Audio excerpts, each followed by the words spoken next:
We welcome you here if you're here for the first time. Later on in the program, we're going to be taking your live calls. Now, the number to dial in tonight, if you'd like to speak to these guests, will be 917-889-2745. Again, 917-889-2745. Later in the program, we'll open up those phone lines. Let's get started. Welcome aboard, gentlemen. I'm going to have you announce your names and your contact info, please, and I'll turn it over to Steve.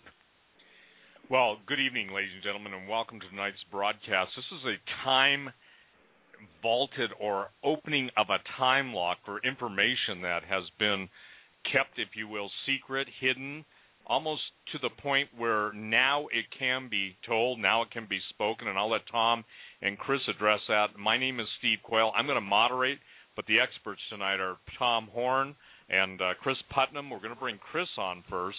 So my contact information is stevequayle.com, SteveQuayle.com.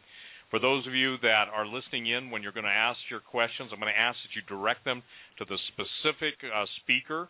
And because Tom and I have done this, and it's kind of a refreshing thing, I was speaking on the radio prior, or actually in the chat room, prior to everybody coming on when we officially went on at 7 Mountain, telling Tom, I said, Tom, it's interesting that it's fascinating that Chris will be joining us, and this information is some of the information that I believe Daniel was showing, the whole end-time panorama of how everything plays out.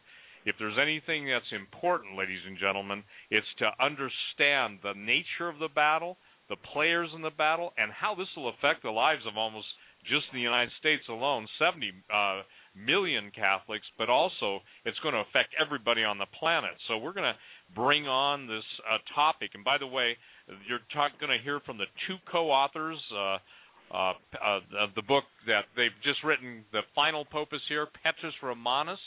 And with no further ado, I want to bring on Chris Putnam. First of all, Chris, nice to talk to you. I've never spoken to you before, but I'm aware of your research. And would you just go ahead and share with people kind of what you've been doing, what prompted you to sync up and link up with Tom to put out this amazing work. And I just want you to take your time. There's no hurry.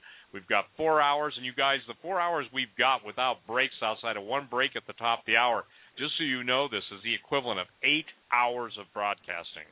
So I believe that God is doubling unto the doubles, and I think he's really wanting tonight for the truth of what's getting ready to happen. Everyone should seek the Lord, and if you don't understand something, ask the Lord Jesus to give you understanding. So please, Chris, share about yourself, share about your ministry, and what prompted you to contact Tom or whoever contacted you to bring about this work. Well, certainly. Thank you very much, Steve, for that kind introduction. I'm a dedicated student of the Bible and theology now. I wasn't for a lot of my life. I was a skeptic. I really didn't believe Christianity. I kind of thought it was a crutch for weak people, for people who are afraid of death. And, I walked around with those ideas, and a lot of those ideas were really kind of the fuel that allowed me to sin and not feel guilty about it.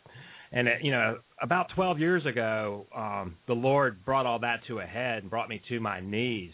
And I surrendered. And once I did, I started to get a hunger for the Word of God and the things of God. And I really became a dedicated student of the Bible. And, getting on the Internet, I'd gotten into computer science as a career at the time. And I discovered Chuck Missler tapes and firefighters.org and places like that. And I started really listening to Chuck and getting into prophecy and things like that. And, as I did that, it just kind of, the ball started rolling downhill, and apologetics became a really strong interest. And I studied, and the more I studied, the more I found out that not only is Christianity true, there are really good reasons to believe that it's true. And not only are there good reasons to believe it's true, it's really the best, most coherent worldview that you can hold. I mean, it explains reality better than other worldviews. I've dealt with a lot of atheists and naturalistic scientist-type people. I kind of started from that framework and debated creation and scientific topics for a number of years when I was a young Christian, and that really gave me a foundation in truth and some philosophy and the reasons why it's true. And then the further I went, I kind of wanted to get into more of doctrinal things and theology. So I actually went to seminary, and I just finished a master's degree in theological studies last year. And during that process, I became interested in a lot of the kind of topics that Tom covers over at Raiders. And I would, frequent the Raiders site. And I happened to see that Tom put out this letter to Christian leaders about transhumanism. And the transhumanism thing really fascinated me because of my background in science and computer science and technology. I understood a lot of where that was going. And I was actually in a systematic theology class in the seminary at the time, and I had to do a research project for that course.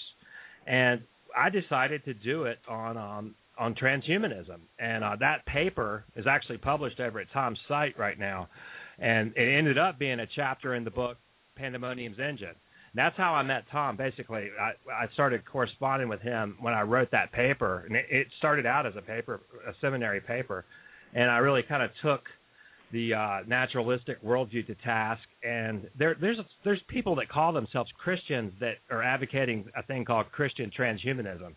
And, I could see the flagrant errors as far as biblical theology that were, all through the kind of arguments that those people were making, really based on theological liberalism and a real kind of postmodern view of God and pluralism. And anyway, so I kind of took that to task in that paper, and that's how I developed a relationship with Tom. And Tom is linked to a lot of my articles on my apologetics site, which is www.logosapologia. It's LOGOSAPOLOGIA.org on the internet. And so we've had an email relationship going on for the last 2 years probably.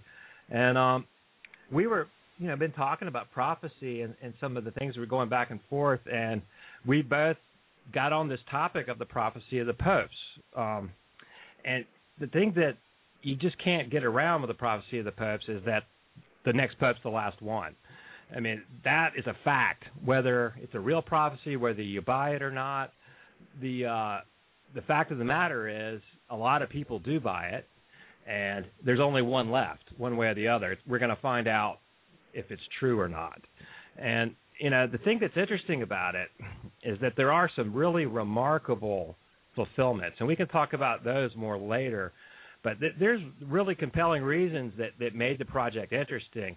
But as, we decided to look into it and started researching, Tom and I both discovered that we kind of opened a can of worms we didn't expect. And there's much more compelling reasons than we ever believed at first. And, we'll talk about those more as we go along. But, I mean, it's been a pleasure to work on this book. We've been working almost nonstop since November. It was really written pretty quickly, but, I mean, I've been working 14, 16-hour days all throughout Christmas this whole time to get this book done, because some of the information that we've uncovered, and I'm going to post some on my website tonight for your listeners to see, is so time-sensitive that if we don't get this book out by April, no one's going to believe us, because if it happens the way it's predicted, we need to get the book in print as soon as possible. Yeah. But I'm going to let Tom talk a little bit about what he's been doing with it, and we can talk more about those specifics and more about what I uncovered on the research of the prophecy as we go tonight. Chris, before you pass the torch, give out your website, please, and contact info. Okay, it's logosapologia.org. So www.logosapologia.org. Awesome. Tom, take it over. Yeah, hey, great to be on with all of you guys tonight. And Steve, great to be on with you again, too. And Chris, this is a wonderful opportunity, always, of course, a privilege to be on the radio with Steve Quayle and to discuss the various hot topic issues. I don't think we ever hit the bell as loudly as when we're on with Steve Quayle. I think most people know that. And I could add to that history, by the way, that Chris was telling you about. In fact, what's very interesting is that last year I had been feeling compelled, even waking up, dreaming about writing this book on Petrus Romanus. And if you've read my book, Apollyon Rising 2012, I only gave one paragraph in one chapter to just mention the fact that this was another one of those things that seemed dated to the year 2012, because at that time I wasn't convinced, that there was anything significant really to it, but there was something happening, and I just can't tell you unless it was just directly an unction from God.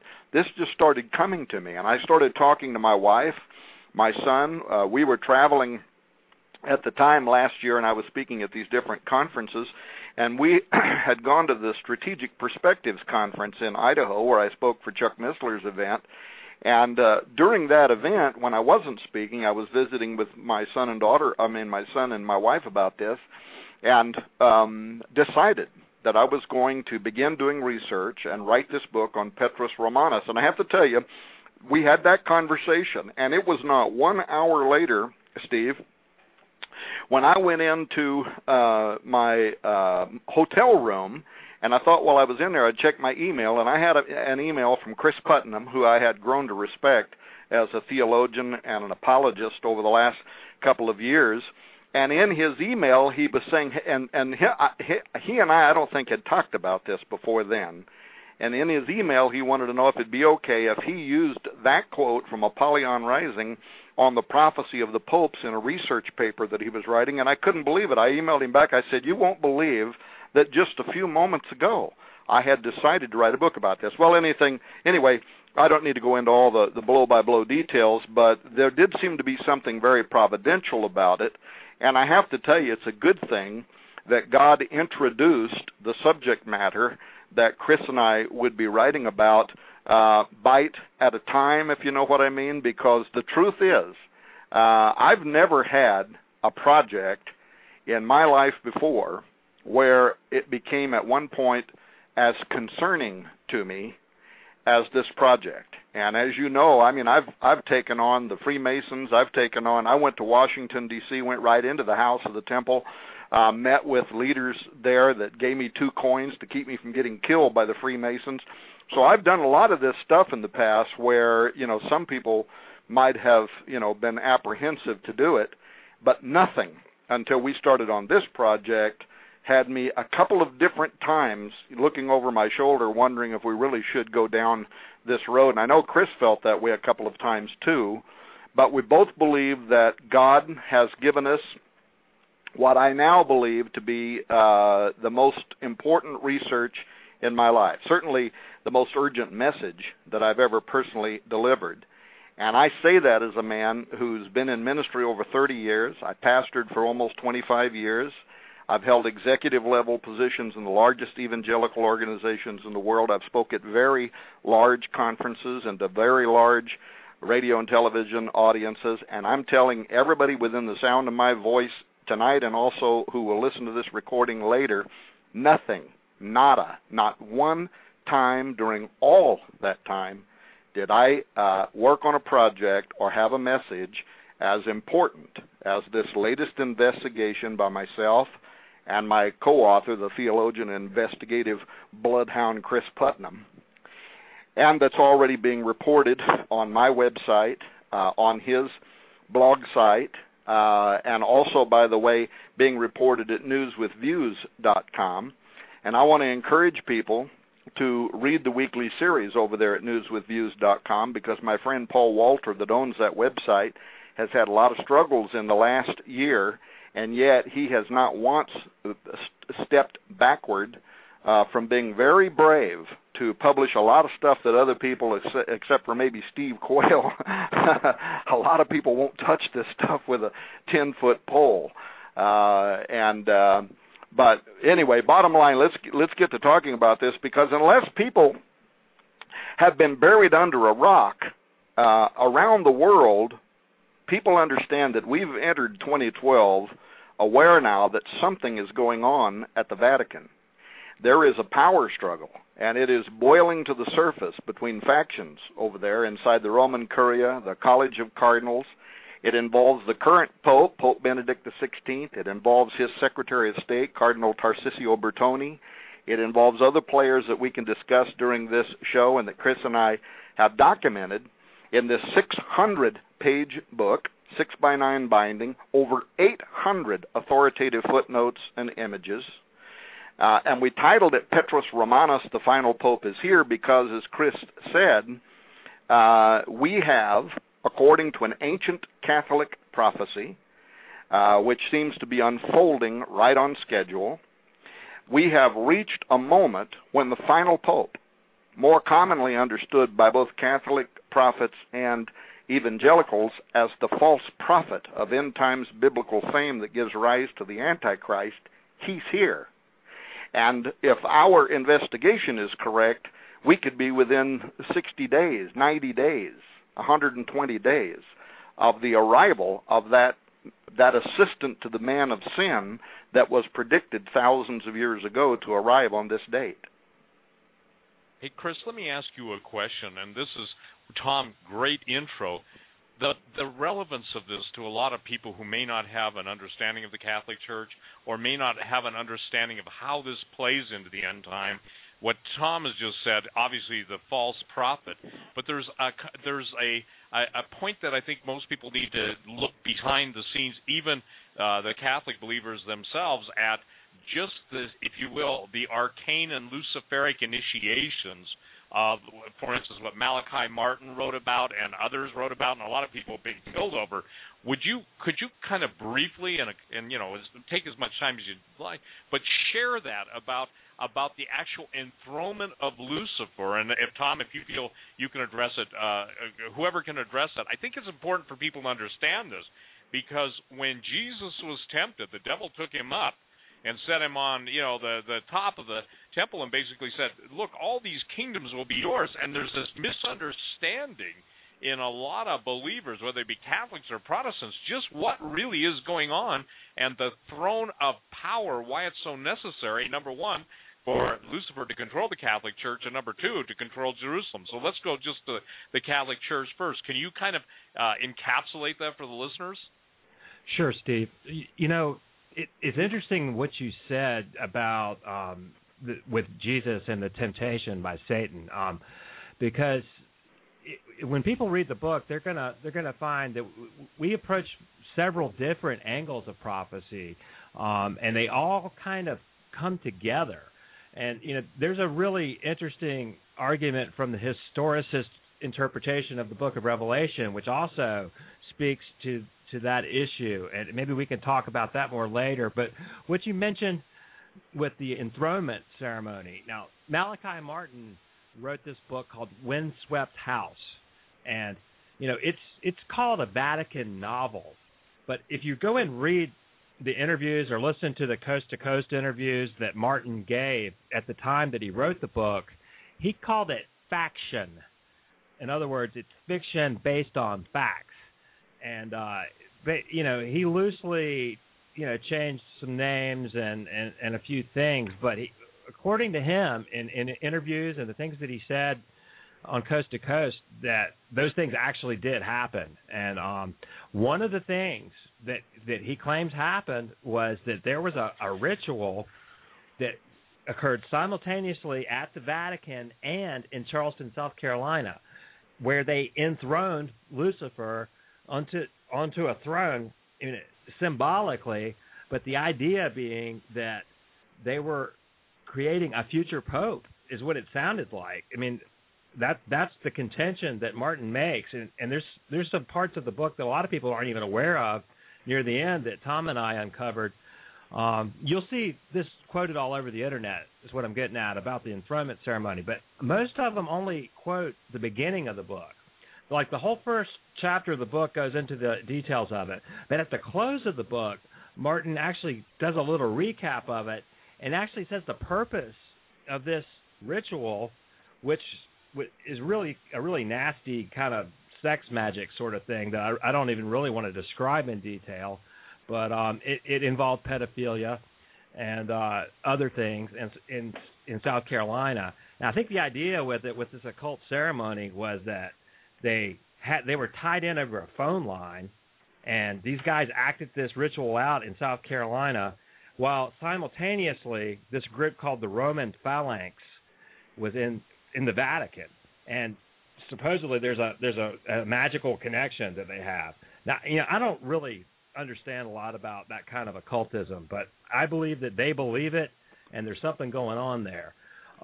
And, you know, it's not the kind of area that I want to spend a lot of time researching because I just feel dirty when I do it. You know, I'd rather dig into biblical studies and things like that. But, you know, that's why he left all that nastiness to me. Hey, Tom, describe it.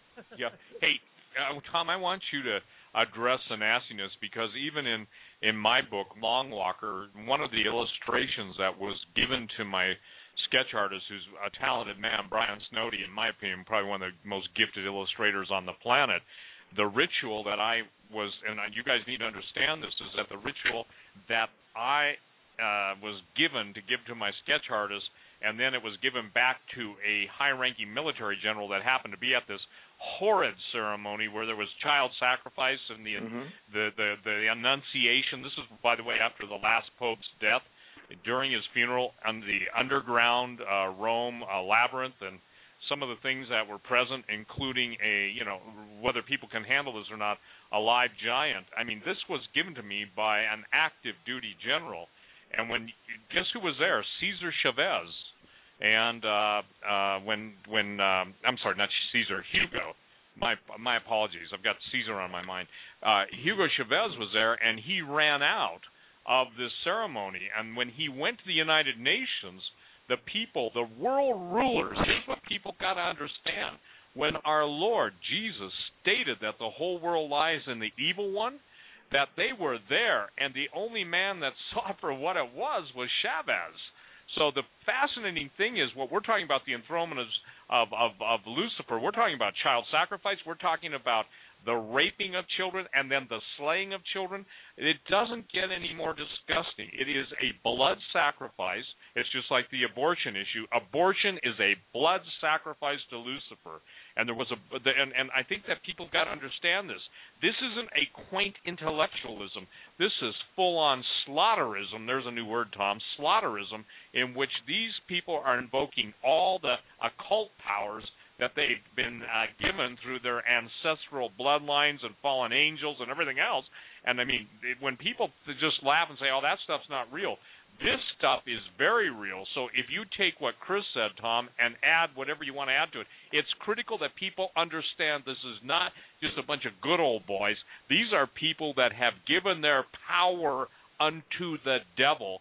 And in welcoming him and enthroning him, they're ready to announce, guess what? Guess who controls the earth? And that's what is the most tragic, I would say, this mind-numbing thing that I know of. As we're being told in the Scripture, you guys in this book are giving basically the key to the lock of understanding how the false prophet, the Antichrist, and all this stuff is going to play out. And most people just don't grasp the lateness of the hour. So, Tom, add to what Chris just said. Well, I will do that. And, in fact, there is so much that is going on right now, today, in the Vatican that is related to the overall conversation concerning what went on in the 1958 conclave, what went on in the 1963 conclave. Was Siri actually elected? Did he have to step aside, according to Malachi Martin, because of an international presence that came in? All of that is covered in this book, but what's beneath the surface of all of that is all of the principal players are back now. The principal players from the conclave of 1950 to 1963, the principal players of the year 2000 Fatima secret cover-up, when they released the so-called Secret of Fatima in June or July of the year 2000, if you look at who the principal players were then, they're the ones that are creating the shakeup in the Roman Curia right now. So as we have time tonight, if we get to a deeper, I think, conversation about what is happening, people will understand this whole enthronement of Lucifer, what happened in 58, what happened in 63, why Malachi Martin targeted 1961, because all the people, the game players then, are the ones now that are in the news, and most people don't know that because they have, well, we'll talk about that in a moment. There is a reason why, before we went on the air, Steve, that I was saying that people should not read our upcoming book, Petrus Romanus, The Final Pope is Here. They should not read it haphazardly. And I'm warning people right now that they should pray, even for faith, because we don't want people to be afraid. We're not in the fear business. But I have personally never dealt with a subject matter that as deep as this investigative research, or as troubling as this investigative research, or as timely as this investigative research, because we're seeing playing out right now in the year 2012, most likely, what has been undertaken from the 1950s and 1960s, and that Malachi Martin so bravely wrote about. And it's so what you have is you have a guy like myself who is both a publisher and an investigative researcher. On the other hand, you have Chris Putnam, who is an apologist and a theologian. In addition to that, I hired a private investigator. We contacted the Dane County Sheriff's Department to look into the murder of Father Coons with the question of, was he, Steve, part of what you were just talking about? Was he actually was he a sacrificial victim? Was there something? We definitely know that there was an animal that was mutilated 24 hours exactly before he was killed in the same way. So we can get into all of that if you want. But to answer your question about Malachi Martin and what he said about the enthronement of Lucifer, and to remind people that it was in the 60s, mid-60s, when John Paul the Sixth granted Malachi Martin, who was a high-placed Jesuit priest inside the Vatican, he gave him a dispensation from his duties. Martin moved to New York, and he dedicated himself to writing about what was the term Chris used a moment ago, faction, writing fiction. But what he was really doing was he was telling the world what was going on, and he was trying to do it in a way that he wouldn't wind up getting killed, which some people believe he did anyway, as he was speaking out on issues stemming from the Second Vatican Council mostly, and other insider accounts of Catholic dogma and geopolitics. He was a member of the Vatican Advisory Council. He was a formidable polyglot. He could speak 17 languages. He was a personal secretary to renowned Jesuit Cardinal Augustine B. He had privileged information pertaining to secretive church and world issues, including the third secret of Fatima, which I want to tie some of this into tonight because it is more important than you might imagine just hearing me say those words, because Martin, if you remember, he spelled out parts of a plan to formally install the dreaded false prophet during a final conclave, but Martin indicated that the third secret of Fatima actually spoke of that final conclave in which Petrus Romanus, the false prophet of biblical fame, would appear. And but behind what was going on in the Vatican, Martin believed that this old scheme that the Illuminati, the Alta Vendita, that the Illuminati would slowly invade the ranks of the Vatican hierarchy and literally turn it in basically to a propaganda tool for their own New Age and enlightened ideas. Well, Martin stated that, in fact, that had happened, and that those were the most powerful characters inside the Vatican. That raises questions as well. Malachi Martin also raised questions about Pope John Paul I. You remember, who was elected Pope in 1978, and he died 33 days, which is a Masonic marker. He died 33 days later. And right after he became Pope, he learned of cardinals, bishops, high-ranking prelates that were Freemasons, and he may have been murdered to keep him from exposing those men's plans and or to deter this investigation that he had launched into the Vatican Bank that was connected with Roberto Calvi, who was a Grand Orient Freemason and the chairman of the Ambresano Bank. And this is part of what's in the news right now, because if you look at these poison pen letters that are part of what's right now, being called the VatiLinks scandal, you know what I'm talking about, right? Yes. And it's unfolding in Rome in the last few weeks. Well, there is a deeper malaise that exists behind those poison pen letters. And by the way, the Vatican has confirmed that those letters are authentic. And on the surface level, they expose this blistering relationship that is between Archbishop Carlo Vagano and the current Secretary of State, Cardinal Bertone, Tarcisio Peter Bertoni, Peter the Roman maybe, involving political jockeying and financial deal-making, including charges of chaotic management, corruption, nepotism, cronyism, linked to the awarding of contracts to Bertoni's preferred contractors at inflated prices. That's exactly what was going on when John Paul I was going to report on it, and he died 33 days later. So we're talking about mafioso stuff here, right? Well, absolutely, and bankers hanging under bridges and the whole situation. There's such a thread of deception, but I think it's important even to Protestants. Protestants don't understand, in my opinion, the significance of this third secret of Fatima. By the way, Tom, I was on Coast to Coast I forget, just within a week or two after Malachi Martin had passed away, and I said flat out, he was murdered, okay? And, people took me to task. Well, how can you know that? I said, look, when you got the fingerprints, this is something people need to understand.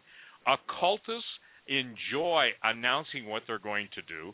They enjoy telling you what they're going to do.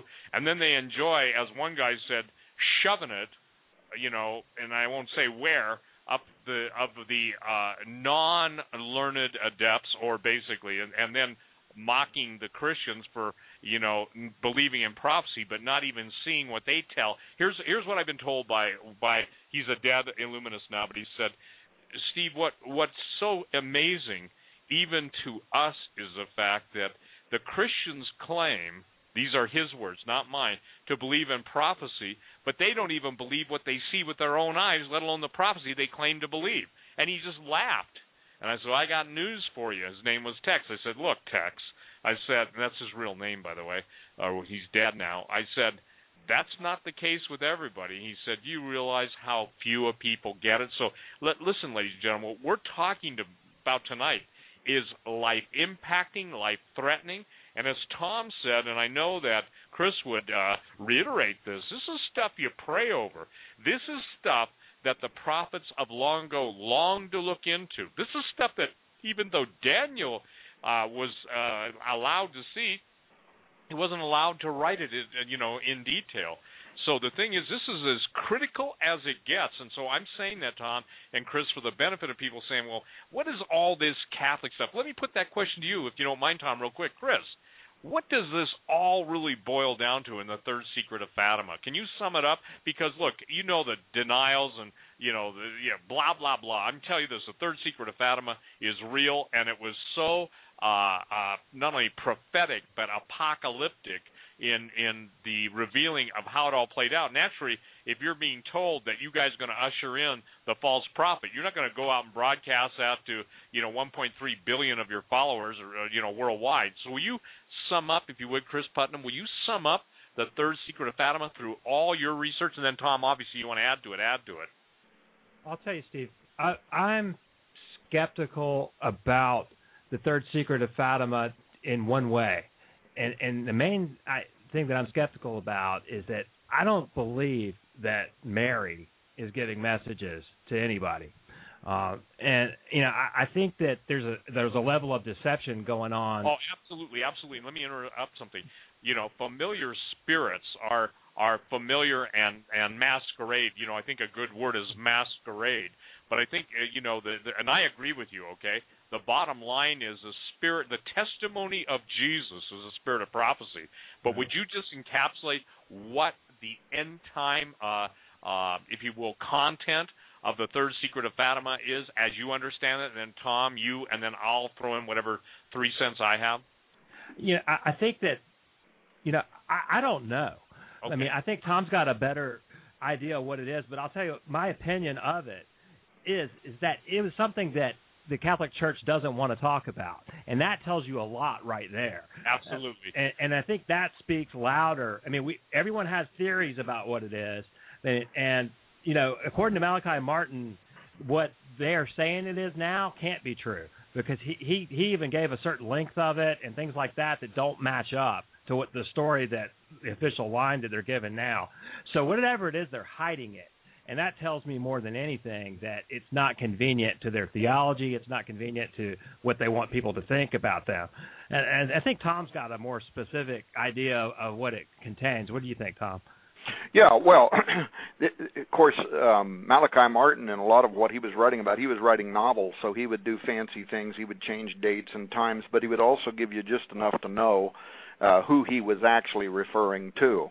The other thing I'd like to say for our audience is that we don't set dates. And when we're talking about the year 2012, when we're talking about prophetic utterances, Harold Camping came along this year and last year, 2011, to remind us once again that it's probably historically unwise to set dates for when things are going to occur. But that's not what motivates me with this. There is a concatenation of events pointing towards the year 2012 as an event horizon that has been, for thousands of years from different cultures pointing at this specific period of time, and that's one of the things I do want to talk about.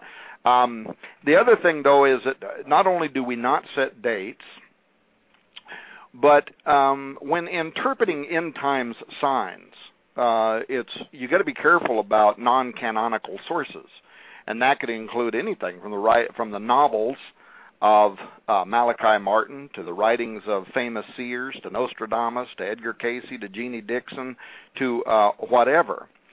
But having said that, and I'm approaching it this way because, Chris, of your mentioning that you don't buy the Marian apparitions in the sense that you don't believe Mother Mary is appearing to people at particular points in time and giving them revelations.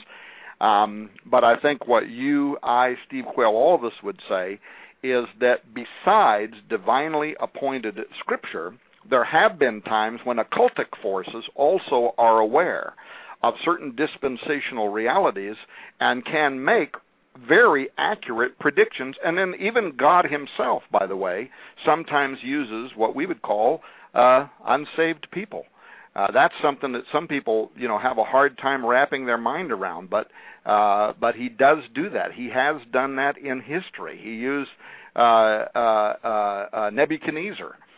His dream from the second chapter of Daniel is one of the most central prophecies of all time, one which the most conservative evangelical scholars routinely quote and chart for end-time studies, and that's a prophecy that spans from 600 years before Christ through the second coming of Jesus Christ, and God chose to give that to an arrogant pagan king and then required his holy servant Daniel to interpret it for the narcissistic king.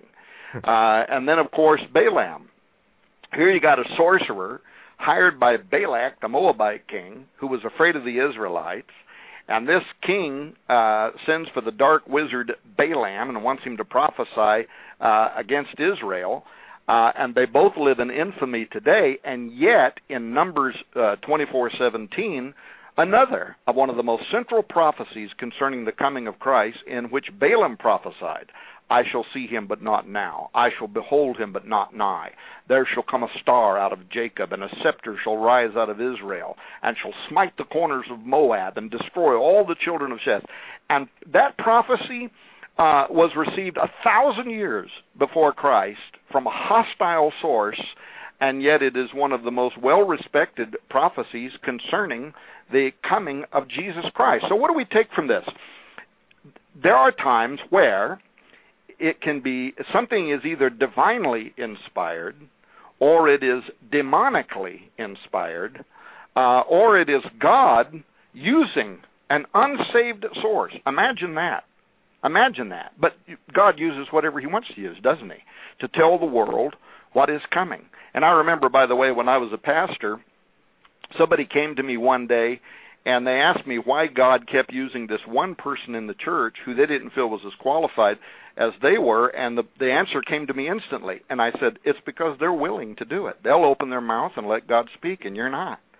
So we see that God sometimes uses these most unlikely characters, situations, to get his message across. And so now the big question is, was that also true of the Fatima secrets? Now, we don't have to believe it. The point is, deep inside the Vatican, they do believe it. It is a sanctioned prophetic series of utterances that the church has sanctioned. They have canonized the children who gave those prophecies.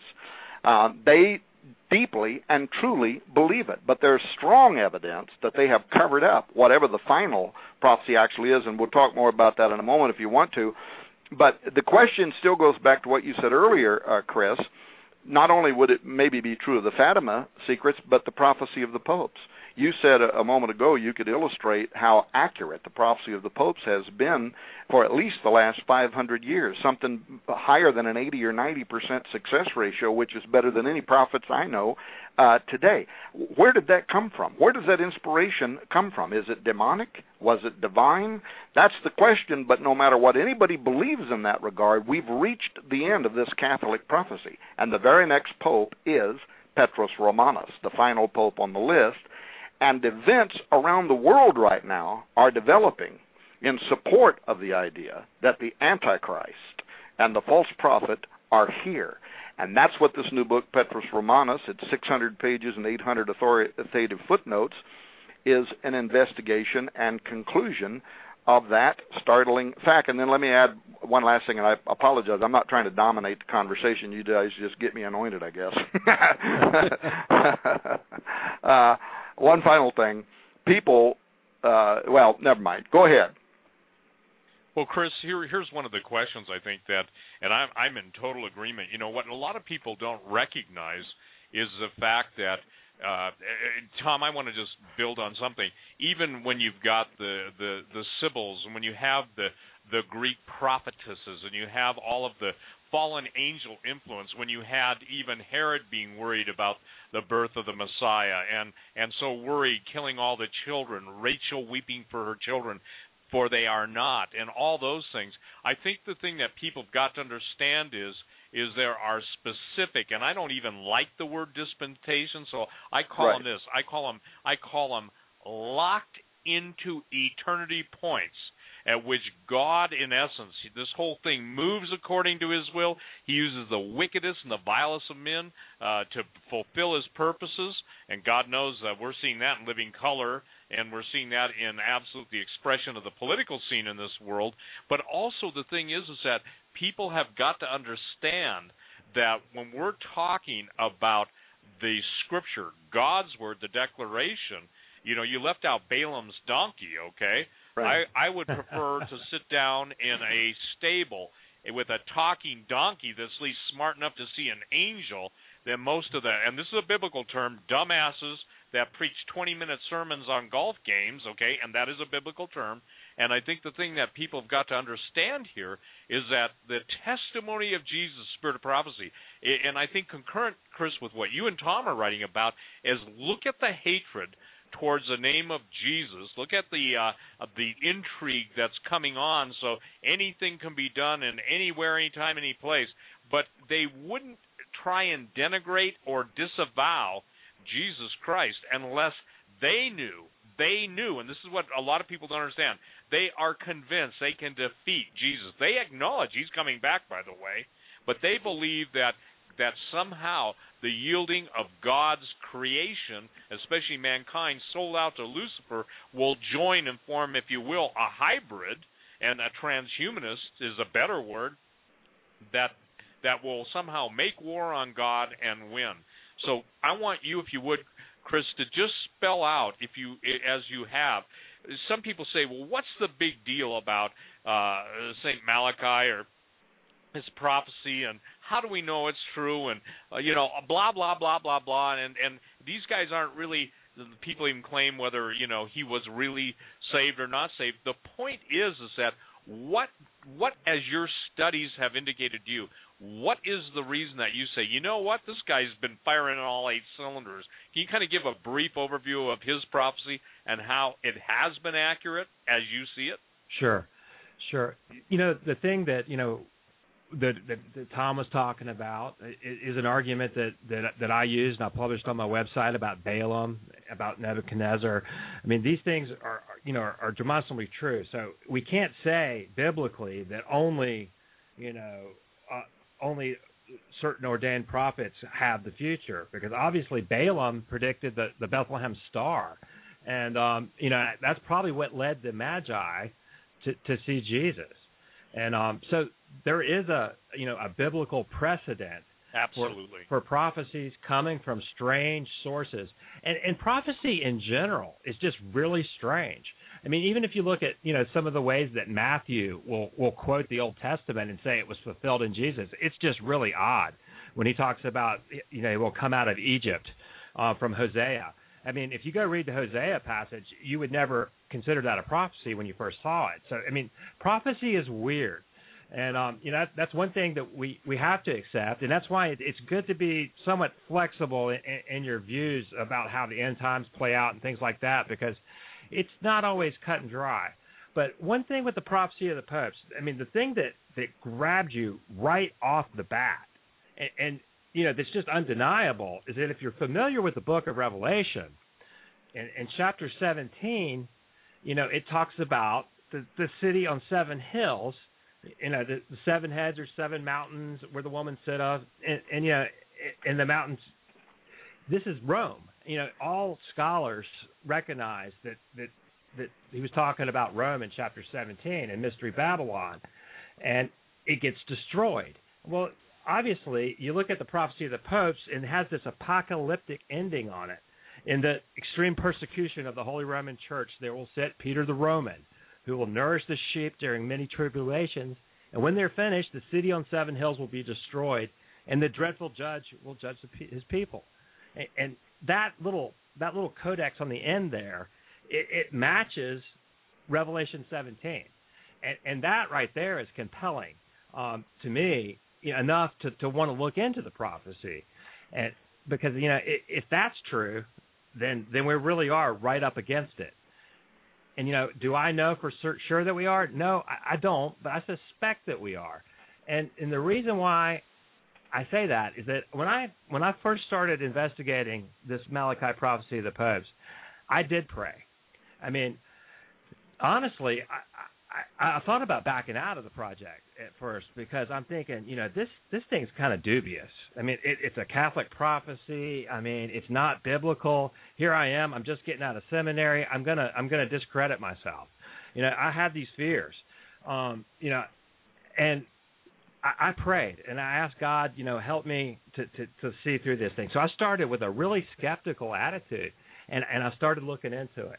Now, the first, people, I'm going to assume that most of the listeners know a little bit about it. If you don't, I would suggest maybe just go look at the Wikipedia page or something on it. But, by the way, spell it for people, because I am getting emails. What some people who are listening to us, we all know what we're talking about, but they don't. So tell them what to look up under Wikipedia, if you would. Just look up the Malachi, Malachy, prophecy of the popes. There's a pretty good Wikipedia article on it, and what you'll find is it's 112 Latin phrases. Okay, and it goes back to like 1139, I believe, and supposedly Saint Malachi had a vision, and he saw the history of the papacy basically, and he gave a little Latin phrase for each pope until the end of time. And, the big deal is that there's only one left on the list.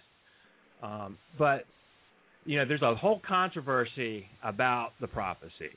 Now, most scholars don't really believe it was Malachi. And I've done a lot of detailed work on what part of the prophecy is genuine and what part's not. Now, I have a pretty good, solid case that part of the prophecy is a forgery. Or actually, it was kind of created after the fact. But there's a really good case that a lot of it is not and is a real prophecy.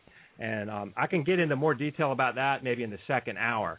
But, right now I'll just tell you that when I first started looking at it, I read some of the skeptical research by some of the scholars, but the thing that I couldn't deny is that there's a published copy of this prophecy that's widely distributed. Everyone knows about it. That was published in 1595, okay? So in 1595, there's no doubt that the prophecy that we have today was in print, and we have copies of that. Chris, your mic went down. It did? Yes, yeah. You're really hard to hear, Chris. Okay. Move your mic closer to your mouth. Huh. How about now? Yes. It's getting a little bit better. All right. 1595, we have, a solid copy of the prophecy that is undeniable. So anything that's fulfilled after 1595, no one can really argue against or say, was manufactured. And if you look at some of the more recent fulfillments, they're enough to really compel you. And one of the ones that really got me was the one, it's religio depopulata. Now, that in Latin, basically that means religion depopulated, okay? And what happened during that time, during that papacy, is that we had the Bolshevik Revolution in Russia, okay? And you had millions of people leave the Catholic Church. Now, what are the odds that, that could be a coincidence? That's a very specific prophecy. It was during the reign of Benedict the 15th, from in 1914 is when it started. So you have the worldwide spread of communism. You have Stalin, putting people in the gulags, mostly Christians and church leaders. So you see religion literally depopulated in a major way. Okay, so we have a copy of this from 1595 written down that predicts this, and it lands right at the right time, right at this time, and it predicted it. And it just, that right there was the one that really got my attention, and I just couldn't walk away seeing that prediction. And then when you start to dig in a little more, like the one for John Paul II is quite amazing. It talks about from the midst of the moon, and it turns out that he not only did he was born during an eclipse, he was buried during another eclipse, and his prophecy is from the midst of the moon, and it's one of the most amazing fulfillments are these ones that you just can't have humans manufacturing. Yeah, and I would add to that, we provide, Chris and I both worked on the beginning of this book together in providing the history behind Malachi O'Morgair, the legend, why this prophecy was attributed to him. We try to be very fair in the sense that we also investigate some of the controversy around the prophecy that really does kind of date to 1595. And what it appears is that whether it was Malachi O'Morgair, another person, and some people, by the way, believe Nostradamus is actually the true author of the prophecy of the popes. But whoever the true prophecy of the popes was, that prophecy was hidden inside the Vatican. It was kept in their archives for 400 plus years. And then it was published in the 1500s in Lignum Vitae. But there was reasons why it was published, and there is strong evidence that why it was published and how it was used at the time was that the insiders in the Vatican had reverence for the prophecy, and somebody was using it to try to manipulate the conclave to elect a particular pope that they wanted elected. And so they changed the prophecy to try to make it look like, and Chris can tell us who his name was, but this particular pope, they wanted, I almost said Simonelli, but that's not his name. But Simon Selly? Yeah, they wanted him to be elected, so they altered the prophecy to try to make it look like he was supposed to be the guy elected because the conclave would have respect for this ancient prophecy. It didn't work out. He wasn't elected. And unfortunately, what it means is that pre-1595, we can't have any faith that this is the original document. In fact, there's strong evidence that he altered whoever did this altered a significant amount of the prophecy. But it's kind of irrelevant because the prophecy of the popes from 1595 and forward has an entirely different feel to it. And since it was published at that time, it probably represents that portion of the actual original document, whether it was Malachi or Morger, Nostradamus, or somebody pseudonymously. Sorry. Hey, Tom. Yes. Tom, let me interrupt you guys. And this is all good stuff and necessary stuff, but let me just give you a feel for how some people can't separate. Here's one from a guy in Hamburg, Germany. We're not taking questions, but here's the number one thing that people can't understand. Even people that are close to me don't get this. That he said, why do you guys give these people credibility? He's saying 2012 is a Mayan prophecy. I have an answer for these guys. Petrus Romanus is a Catholic prophecy. What's next? Should we look to Nostradamus for answers? No. Yeah. Well, let me answer. I want you guys to deal with that, and then I have an answer for that. Okay. Well, let me answer first, and then you build on it. Why would we proceed to discuss the prophecy of the popes and other issues related to things like the year 2012, which has been most publicly identified with the end of the Mayan long count calendar precession cycle? The answer is that we are doing this precisely because this book, Petrus Romanus, the final pope is here, is intended to unveil not just what Bible scholars believe about the end times, but also what occultists are convinced of and what they are dedicated to fulfilling. And that goes to the way Washington, D.C. is laid out, the way the Vatican is laid out, the way this next conclave, which will probably be happening maybe even as soon as April, these people are operating from a belief system, and they intend to fulfill ancient prophecies, whether they were inspired by God or not. That's what we're doing. So extra-biblical prophecies, by such as the Maya, the Cumae Sibyl, the prophecy of the popes, these things were sometimes astonishingly accurate. Occult power may be providing supernatural perception that is going to lead to a time of great deception.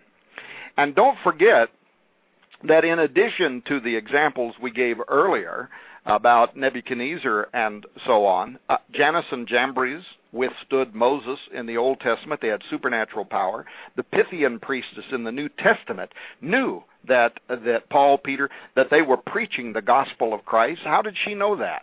And that God had sent Paul. You have the demons that cried out of the homosexual men in the valley of Gadara to Jesus, "Art thou come hither to torment us before the time?" And that word kairos in Greek means a definite period of time, an awaited epoch.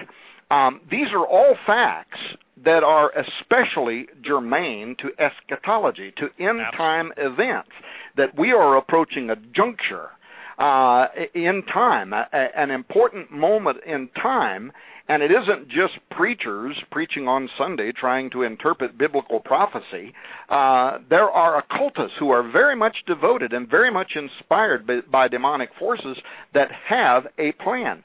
And if we don't bring these issues into the light, then the church will just continue going along, like Steve was saying a moment ago, preaching their happy little "send me your money and God will give you $100" sermons.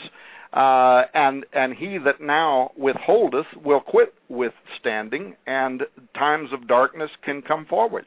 There is a concatenation of events right now from thousands of years of pagan cultures, all of them pointing to the year 2012. Wouldn't a person even be curious? I am. I'm curious as an evangelical scholar wannabe. I'm curious. Why? There are so many pagan cultures, including our own United States government and our prophecy on the Great Seal of the United States, pointing to the year 2012, in which there is going to be the arrival of two men. Did you know that even the Mayan prophets right now are prophesying that the year 2012 will be visited by two great prophets, speakers, whatever you want to put on them, that are going to appear at the conclusion of this calendar? So there's an event horizon. And if you look at the example of the accuracy of the prophecy of the popes, whether it's you could look, we could go through that, and I won't. But if you want us to, we could get. That's not necessary, Tom, because again, here's the thing. I think what people are missing is the big picture. If you want to take on the attitude of this, Chris, I'm not picking on you, but I'm answering your email. If you take on the the reason that I wrote every single book I've written, and I'm up to 10, Tom, and I know you're close to that, and Chris, you're just getting launched in this world, but it's because people, the church, would not deal. Jesus himself, the Word of God says that God's people are destroyed for lack of knowledge, not because he doesn't present it, but because they reject it. And you know, I've had two of the most immature and absolutely these are people that listen. Here's the thing. We are to study to show ourselves approved unto God, rightly dividing the truth.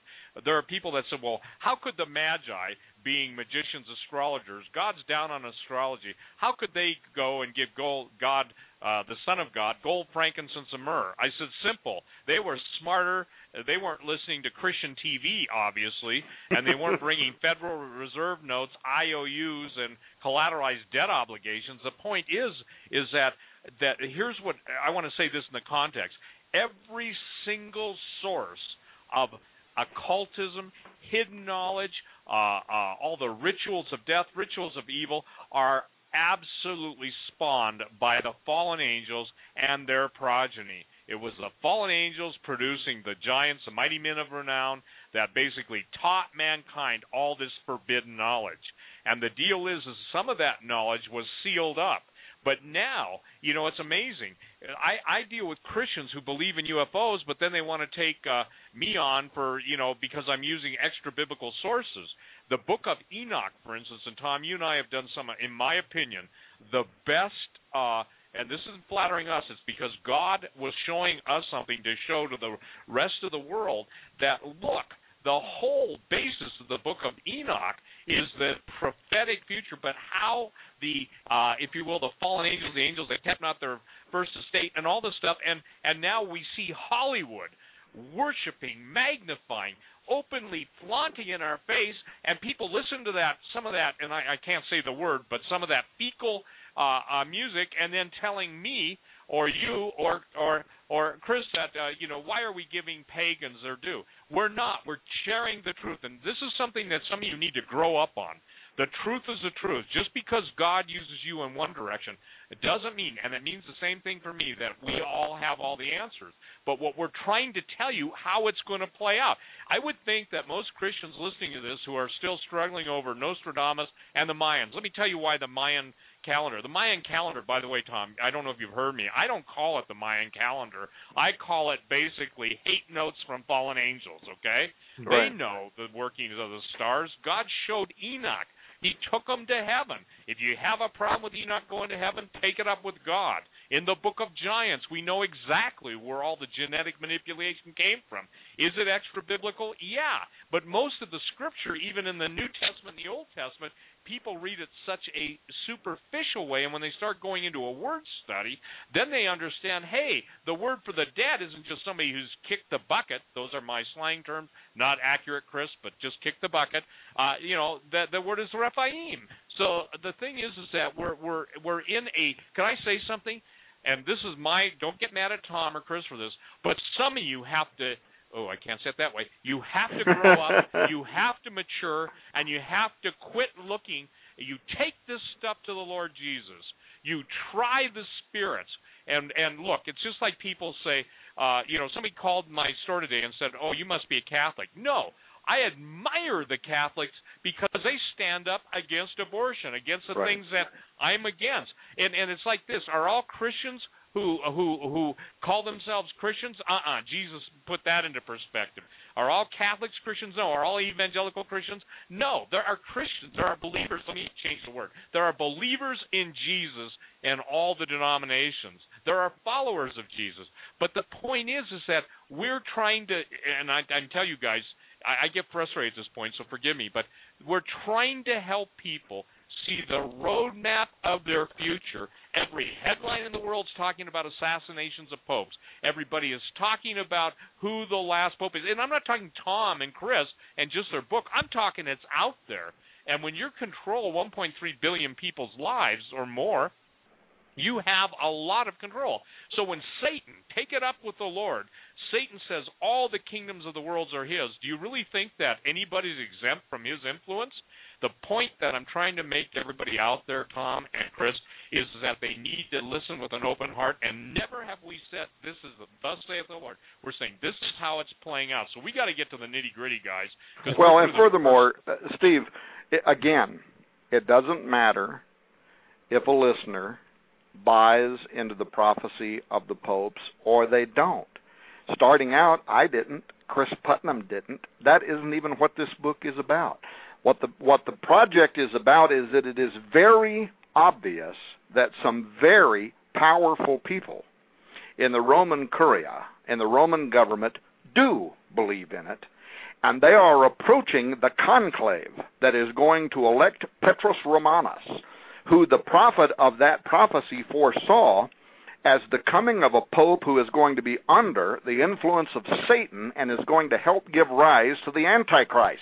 There are very powerful people in the world who do believe that prophecy. That's the point. And they are committed, they are dedicated to seeing the fulfillment of that prophecy. Now, when you combine that with prophecy, for instance, from the Zohar, here you have a prophecy that's 600 years old. It's inside a collection of books written in medieval Aramaic over, actually 700 years old, I should say. And it's in the Hebrew Kabbalah, the Zohar, that is basically a running commentary on the first 5 books of the Bible. But in addition to interpreting Scripture, the era section includes the signs heralding Mashiach, or the coming of the Messiah, and the fascinating date for the appearance of the Jewish Messiah, who to you and I would be the Antichrist, since they rejected Jesus, and the Bible, New Testament, tells us they're going to accept a false Messiah. The date for his appearance, again, is set in the Zohar in late 2012. You know, Steve, that J.R. Church, a Prophecy in the News, called my office a couple years ago, and he led us through that part of the Zohar that we then published in Apollyon Rising 2012 that revealed what the 2012 research community had never seen before until that time, and that was that the time of Jacob's trouble, the Great Tribulation, which some Catholic scholars are saying begins with the election of Petrus Romanus, that is going to commence, according to this ancient Jewish text, in the year 2012.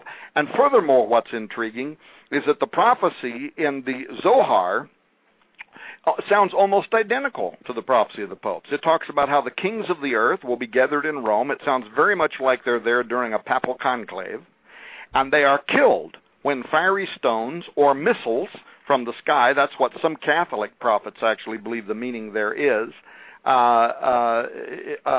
falls upon the city of Rome, and the city of Rome is destroyed. So you have a 900-year-old Catholic prophecy, you have a 700-year-old Jewish prophecy, both of them saying that the false prophet and the Antichrist are arriving in the year 2012. Why did those occult sources believe that?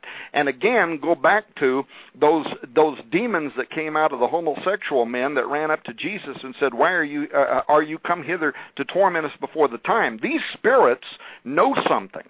They know something about, I know you don't like the word dispensations, but they know something about what's another alternative word, dispensations, times, epochs, important periods in time. The demons know something about it. And why are these demonic influences in all these cultures around the world, why have they been for thousands of years?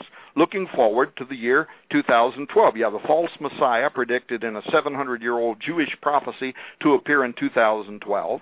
Similarly, you have a 900-year-old prophecy of the popes that looks to be unfolding in parallel fashion to provide Petrus Romanus in 2012.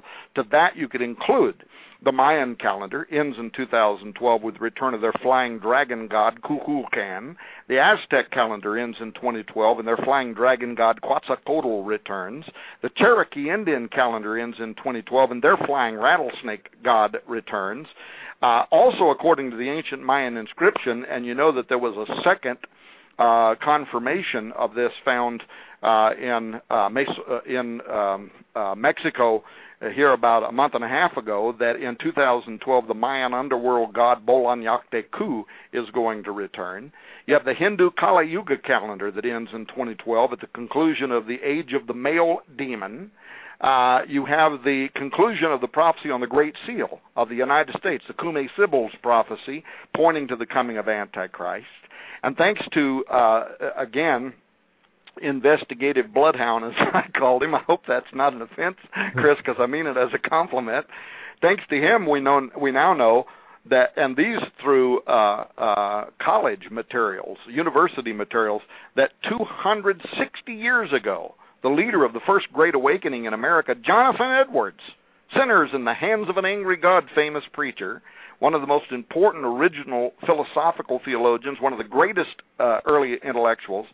He held a prophetic view based on the 1,260 days that the woman will be in the wilderness in Revelation 12:6, and he interpreted those days as the years that the true church would be oppressed by the papists, the popes. This is what Jonathan Edwards believed, and he considered that one of the most likely times for the end of the reign of Antichrist would be 1,260 years after AD 756, which was the acceding of temporal power of the popes, which would place, Steve, the arrival of the Antichrist potentially in 2012 with the end of his covenant with Israel, the midst of the week, the beginning of the real tribulation, the part where the trumpets and vial judgments are poured out in their severity, in the year 2016.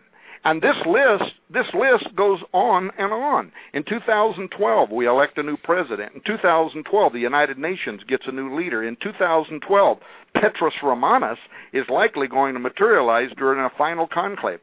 130 years after Jonathan Edwards, in 1878, Reverend William J. Reed did the same thing that Jonathan Edwards did to try to establish a date when the papal system would come to an end, and he set it for the year 2012. So what I'm telling you is there is something very strange that has been going on for thousands of years, and what interests me is why are all of these occultic forces in these disparate nations around the world and throughout time, why have they looked to the year 2012 as the arrival of the false prophet and the Antichrist, and then couple that with what is happening in biblical prophecy? Look at the Bible. Look at Matthew 24, Mark 13, Luke 21, Timothy, and look at the signs they give us. There are signs in nature: famine, earthquakes, plagues, signs in the heaven. And there's nobody that could deny right now that in the last decade we've had more of all of the above than in any other time in history. They also provided signs in society. They talked about lawlessness, violence, immorality, selfishness, hedonism, rebellion, despair. And look at your world today and tell me that this isn't happening. They talked about spiritual signs, apostasy in the professing church. They talked about political signs, with Arabs being hostile towards Israel and Russia being a menacing presence towards Israel. They talked about the reunification of Europe. They talked about a movement towards a one-world economy. They talked about technological signs, the genetics revolution. They talked about accelerating signs, population explosion, increases in knowledge. They talked about Israel regathering as a nation. So somebody tell me why, if you look at biblical prophecy and then look at what these occultic forces have been doing, somebody tell me why it wouldn't be reasonable to believe that a game is afoot. And I'm telling you, we conclude that it is, and we provide information in Petrus Romanus, the final pope is here, that if you're not prayed up when you read this book, you better not read it. Absolutely. Tom, I wanted to add something to what you said and kind of to feed off of what Steve was getting at before. Before, when I was talking about the prophecy of the popes in a couple of these, I think I misspoke. On John Paul, the phrase is from the labor of the sun, okay? Now, one thing that I looked at when I was investigating this prophecy is that I really, I wanted to prove it to myself one way or the other, whether there was anything to it. Was it really predicting the future? Now, in science, we learn about a thing called falsification. When you make a risky prediction, something that's so risky that it could falsify the whole thing. Now, that one that I mentioned before, religion depopulated. Now, you think about it. During that time period, the church could have experienced remarkable growth, or nothing at all could have happened. And, if that had happened, it would have falsified that prophecy. And that didn't happen. Instead, we saw the most devastation the church has ever experienced happened during those years. Okay, that's a major fulfillment. That was a risky prediction. Okay, this one about from the labor of the sun is really unusual because there's no way that you could even fake this. John Paul II was born during the eclipse of the sun, okay, and then he ended up being buried during an eclipse of the sun. And I went to NASA's website and verified both of the eclipses. And there's just no way that they could set up the burial maybe, but there's no way they could set up his birth. So, those kind of things. Now, there's several of those kind of fulfillments in the prophecy, and you can read about those in the book. But those kind of things authenticated it to me, where I had to take it seriously and just couldn't just dismiss it. Right. Well, you could take the last four popes, John Paul the Sixth, who reigned from the 1960s through the 1970s. And the prophecy of the popes describes him as Flos Florum, flower of flowers, which clearly matched John Paul the Sixth's heraldry. His coat of arms included three fleur de lis, the flower symbol used by the French monarchy. You could take the next pope, John Paul I. The prophecy of the popes described him as De Mediate Lunae, from the midst of the moon. And he's famous for the shortest papacy in history. He only lived 33 days as a pope. It's widely believed that he was poisoned, and we could go into that later if we want to. But as for his motto in the prophecy of the popes, John Paul I was born in the diocese of Beluna. Luna is Latin for the moon, and ascended to the papacy August 26, 1978, on the precise day of a half moon in its waning phase, which corresponds perfectly to his midst of the moon. John Paul II, which you just mentioned, and even Pope Benedict XVI. The prophecy of the popes described him as Gloria Olivae, the glory of the olive, and he was born on the feast of Saint Benedict. He took the name as Benedict, and the olive branch, of course, a symbol of the Benedictine monks, and that is seen as a very accurate fulfillment of the prophecy. And some also even connect that to the Olivet Discourse in Matthew 24 and the end times. But, of course, it all still brings us back to the last entry in the prophecy of the popes and the final pope, Peter the Roman, and the statement once again that whether somebody buys into this or don't, I sure didn't in the beginning, you sure didn't in the beginning, but it really doesn't even have it. You know what? Let me let the audience know. The reason that we chose this prophecy really was only to launch a larger question, and that is the false prophet and the Antichrist in the world today? And that's where the real evidence in this book is going to shock some people.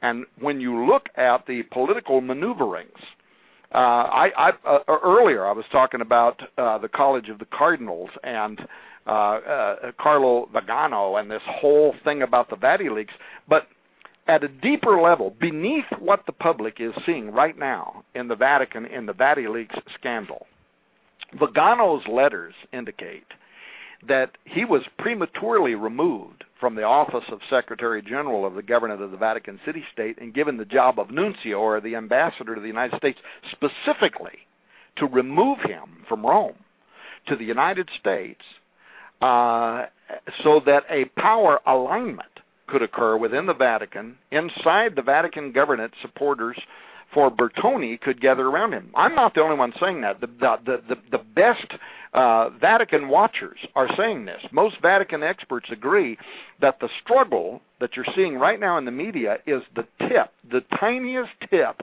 of a very large iceberg, where mostly unseen by the world, there is a deeper internal campaign right now that involves Machiavellian manipulation, maneuverings, what Reuters News called a sort of mutiny of the Monsignors, that is playing out behind the scenes between Secretary of State Cardinal Tarcisio Bertone, who may wind up being Petrus Romanus, and his supporters, versus rebels that have the tacit backing, by the way, not of Vagano, but of a former Secretary of State, Cardinal Angelo Sodano, who is an influential power broker in his own right, and a veteran diplomat who served under the late Pope John Paul II for 15 years.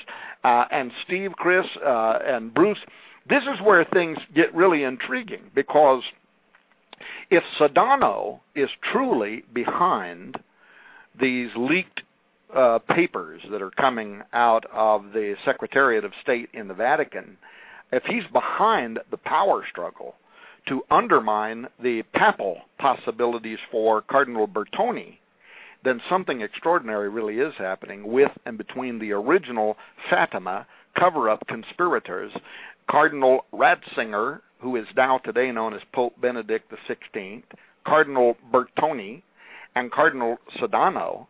And if you, I don't even know when we're going to take a break, but if you want to discuss what we could say about that, we can provide some eye-opening background on the Fatima year 2000 issue, in which all of these players who were involved then in what many Catholic priests then and now believe was central to paving the way for the coming of the Antichrist and his false prophet of end times biblical fame, Petros Romanus, the last pope on the list. That's really what this book is about, and that's really the extraordinary conclusions that are made in this research that also happens to be connected to this 900-year-old Catholic prophecies and other prophecies that all seem to be coming to a cohesion in the year 2012. And extraordinarily, by the way, there's one thing that we have to talk about tonight, and this is the tour de force of the book. This is absolutely,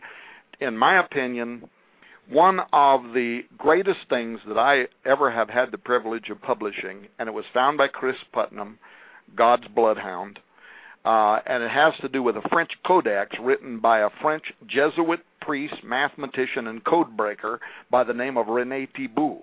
And we have got to talk about that tonight and let Chris talk about this discovery and what it means to our book, because then you're getting it from the horse's mouth. You're getting it from a highly placed Jesuit priest who was an academic among the Roman hierarchy, and what he had to say about the coming of the final pope on this list illustrates very much what at least some in the among the Jesuit order, among the Black Pope, among the papacy, among the College of Cardinals of Curia, what some of them truly do believe about the prophecy of the popes, and therefore how it might affect the upcoming conclave to vote in the successor for Benedict XVI. Hey, Tom, one of the other things I want you guys to address, and we're going to take a break in just a few minutes, and we've got, 3 hours still or close to it. The thing that I think that most people are losing track of, especially Christians or people who are at least favorable to the Christian ethic, is that you've got a man now, you've got the Iran, which was the most powerful, as defined in the Bible, principality and power, the Prince of Persia, if you will, getting ready to unleash, and this is something everybody's missing. This is not, you guys, just politicking between Israel and Tehran. This is the absolute annunciation, if you will, from the Prince of Persia speaking through Ahmadinejad. He's the man that gets enveloped in the green fog, if you will, that if it's necessary to bring about the global caliphate, which means the rule of what we would call the Antichrist over the world, it's interesting that everything in the United States politics is favoring now Christianity. Biblical Christianity is mocked and everything else. But, Tom, the thing that it's astonishing to me is that you've got all the stuff you have put on your website, I put on my website, all the people I've interviewed, all the things I've talked about. And, Chris, right now we have, if you will, all of America's foreign policy is to install, if you will, take away the, quote, dictators that we put in the first place, and now install, if you will, the mindset, or the individuals who have the mindset, that all the world will be ruled by Islam. Now, they believe in their Imam Mahdi, okay? They believe that. And you've got the situation, Tom, and I don't know if anybody's ever addressed this, maybe you have, But you've got the fight, Chris, between the Islamic expectation or their eschatology and, if you will, the Christendom / Catholic outlook. And then you've got, obviously, the book of Revelation coming into play, and it involves it all. So let's take a break. When we come back, I'd like you guys to address that because, Tom, here's the thing. Your book is laying out, you guys' mutual effort is laying out, hello, look at these are my words, look at the headlines, look at all the documentation, look at everything we've discovered, and yet right now, okay, Christians will fight us on our trying to get their attention, but there's the whole world of the universal caliphate unfolding before their eyes, and Ahmadinejad really believes what he believes, and obviously the uproar in the world right now is you're going to see, just like Albert Pike, Giuseppe Mazzini's letter, the bottom line is you are seeing the world of Islam, the world of Christianity, and Judaism put into a war footing to destroy every one of those three groups to bring in Lucifer. It's written, it's stated, absolutely immoral dogmas. Albert Pike said, we worship Lucifer, and we're telling people that not only do the Masons claim that, the high-ranking ones, but now we've got basically the control of fighting or the vesting for control of the Vatican for Lucifer, and then you've got the whole world of Islam. It's amazing to me, and yet it's astonishing to me that people can't put that together. Tom, can we take, gentlemen, let's take a break. Let's take a break. Before we do, would each of you gentlemen please give out your contact information, and let me just say, for those just coming in, what a program tonight. We're talking about the final Pope, Petrus Romanus. We've got Steve Quayle, Tom Horn, and Chris Putnam on. I'll start with you, Steve. Give out your contact info, please. Well, I sure don't have a heavenly address at this point, but thank the Lord. But my earthly address is Steve Quayle, QUAYLE.com. My email is info@stevequayle.com. Tom? Sure, RaidersNewsUpdate.com, and they can click on the contact link over there if they need to email me. Tom, where do people order the book, Petrus Romanus, the Final Pope?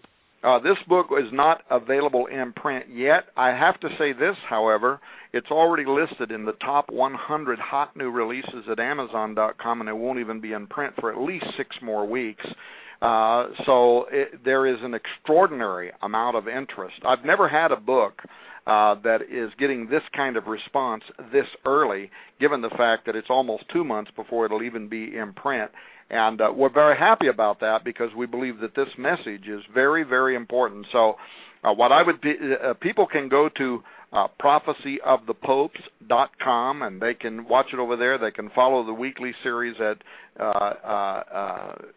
RaidersNewsUpdate.com, newswithviews.com. They can go over to Chris Putnam's blog site. Chris will be sometime tonight, evidently, he's going to be posting I think it might be part of the French Codex by René Thibault. I'm not exactly sure, but he can explain that to us after the break and give us his website again, and people can find out more about it over there too.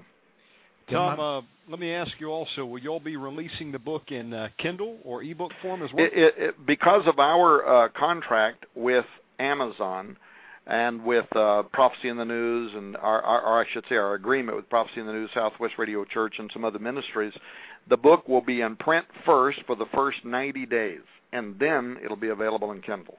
Okay, and if someone would like to get on the list, can they pre-order by calling a phone number or anything like that? Well, they can pre-order at Amazon right now, of course. They can also just sign up to be notified when the book is released. And let me say, if for anybody who cares, there might be a strong advantage to them to go to prophecyofthepopes.com, and you'll see down on the right-hand side, lower on the page, a place where you can sign up to be notified when the book is released. This could be important because we have plans right now to release what we are calling the Intelligence Briefing DVD, which is going to have dozens of out-of-print books. It's going to have the French Codex by René Thibault, all 200 pages or whatever it is long. It's going to have a rough English translation from the French that Chris Putnam did. The we paid to have the book professionally scanned so that a person can easily take and highlight parts out of it and use, like, Google's interpreter to translate it from French into English. We're going to provide that. We're going to provide a lot of out-of-print books and other kind of documents on that DVD, but that will only be available through Chris Putnam or Raiders News Update or Survivor Mall, Amazon. The rest of them, they're not going to have that DVD, and there is just a huge amount of resources that we are going to place on that Intelligence Briefing DVD, because we want people to have all of these resources. Furthermore, later on in this broadcast, we can also have Chris tell us how he, again, through Yale University, tracked down the so-called lost book that Hogue, in his book on the Final Pope, had said was lost forever to history, but we tracked it down. We got a copy of it. So there's just some extraordinary, actually, accomplishments in this book, and we want to make all of those resources available to anybody that buys the book from us. We're going to make that available to them free, which will have, by the time it's all said and done, it's going to be a very large value of material that we're going to give away. Awesome. And Chris, give out your contact information, please. Chris Putnam. Certainly. It's Logos Apologia, so it's www.logosapologia.org. And, I have reserved a special post that I'm going to drop on that website in the next hour that is really, it's one of the key parts of the Prophecy of the Popes from Rene Thibault's book that points to 2012. So all the things that Tom we're talking about, that all these 2012 prophecies that come together, this is one of the primary pieces of evidence from the Prophecy of the Popes that pins 2012 as the year for the final Pope, and it's going to be published live on the web during the next hour just for this show. Petrus Romanus, the final Pope and the Annunciation of the Antichrist. We've got Tom Horn, Chris Putnam, and Steve Quayle live tonight. Later on, we may be opening phone lines depending on how time goes. In the meantime, if you have questions, just email them on to Steve, and let's get our guests back on. Stand by. Steve, Chris, Tom, do I have you back on the line? I'm here. That's Chris, Steve? Yeah, I'm here. And Tom. I'll give it back to you, Steve. Take it over. Well, I think that before we went to break, we were talking about, Tom had brought up the fact of when John Hogue had stated that it was lost to history, that one of the pieces of evidence and that they used and that they looked for and that Chris researched was, I think, you guys, it illustrates the other thing. Just because it wasn't available at one time, I think it's fascinating, Chris, that you were able to find that. I think you should share with that, because I think that proves the point I was making at the beginning of the show.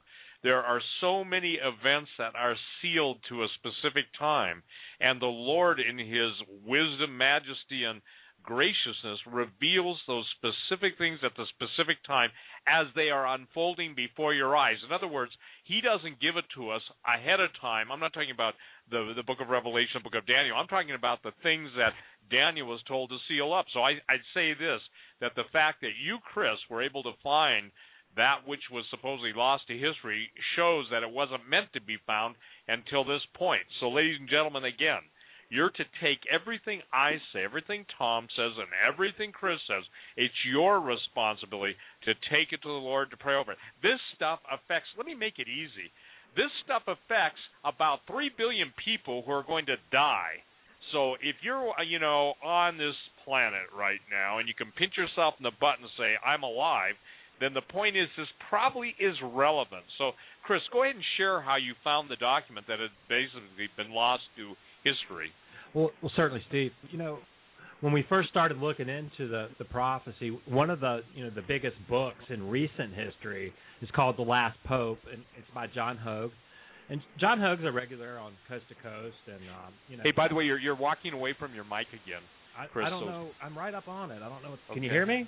Yeah, okay, now you can. So you must. I don't know if you're turning your head or something. All right. Well, John. So I went ahead and purchased a copy of Hogue's book, The Last Pope, and read it thoroughly, as one of the starting points of my research. And Hogue mentions that there was once this book called La Profezia La Somni Pontifica Romani in Italian from 1794 that perhaps, mentioned an earlier manuscript of the prophecy before it was published in 1595. But, he goes on to lament that the book was burned up when a certain convent was burned up. I just took the name that he quoted for the book and typed it into Google, okay? So it really wasn't that hard. But it popped up in a world catalog, and it only showed up in the Netherlands, okay? And, it wasn't even really clear that the book existed. It just showed on this world catalog site that the Netherlands had something about it. So I contacted this library in the Netherlands and started emailing them. It turns out they did have a copy of it, but I really couldn't get a hold of it. And then I went through interlibrary loan at my university, and they started trying to find it. And it turns out that they had a copy of it at Yale. And so I ended up getting scans of the book.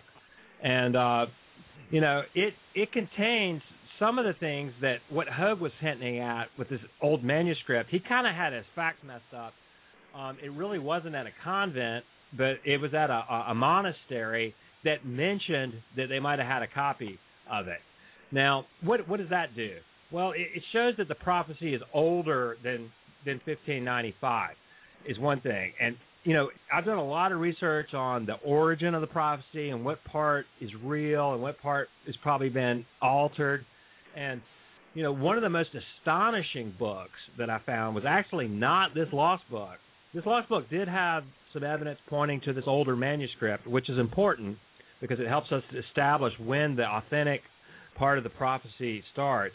But I found another book by a Jesuit that Tom had mentioned earlier, René Thébault, and he published his book in 1951. Now, this book is much more astounding. It's got a lot of cryptography. He takes apart the Latin text of the prophecy, and he found all kinds of encoded cryptograms with dates and messages and years.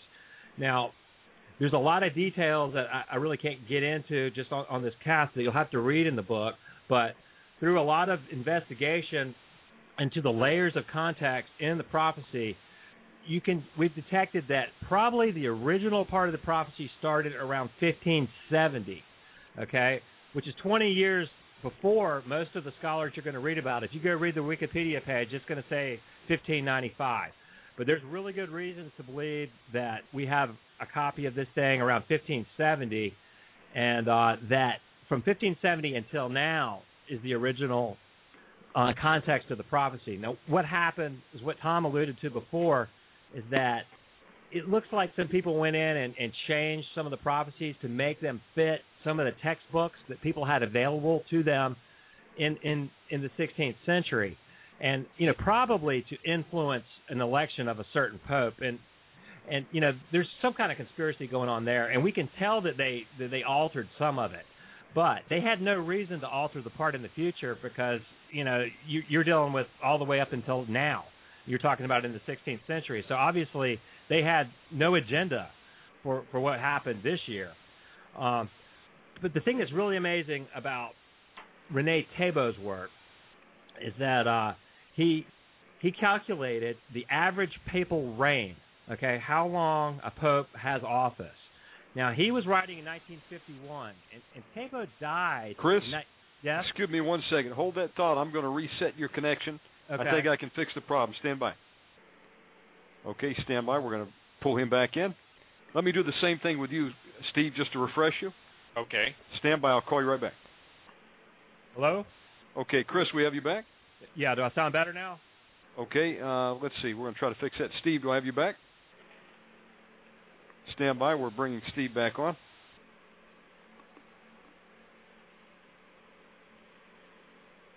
One moment, please. Steve, can you hear us? I'm getting just a little bit of background noise. Can you hear that, Chris? Yeah, I do. Okay.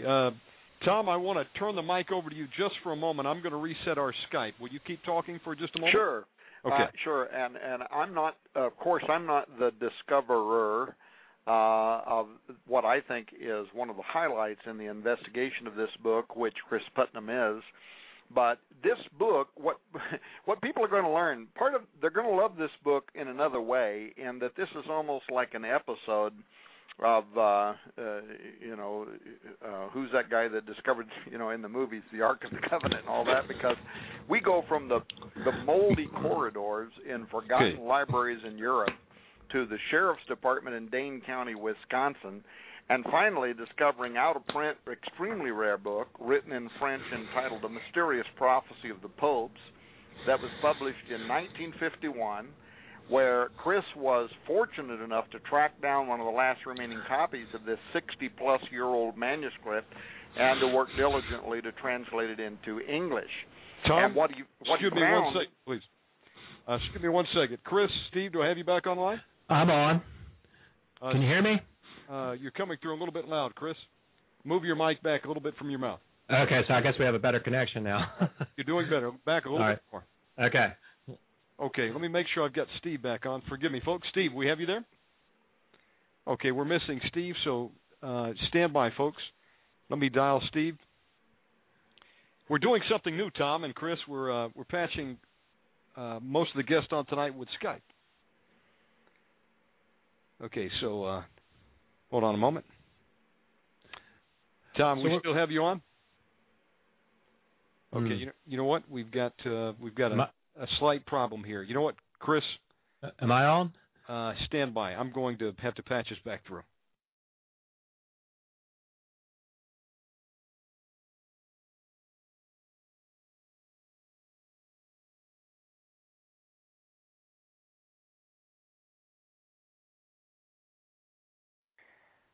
Okay, folks, we're back online. Stand by. Let me get Tom back on. Tom, do we have you back? I'm here. I've been here. Okay, I apologize. We had a little bit of technical difficulty there. Bear with me one moment. We're going to get the other guest on. Okay, stand by. Add to group call. Steve, do we have you back? Steve, your microphone may be muted. I cannot hear you. Click your button. Okay, now let's try Chris. One moment, please. Okay, Tom, Chris, are you back with us? I'm back now. Okay, Steve, are you back? Don't see Steve. Might have to just call his phone number and forget Skype. Okay, give me 2 seconds. Steve, we can see you, but your microphone is muted. You need to press the button on your switch. Okay, I'm going to try to bring him in one more time here. One moment.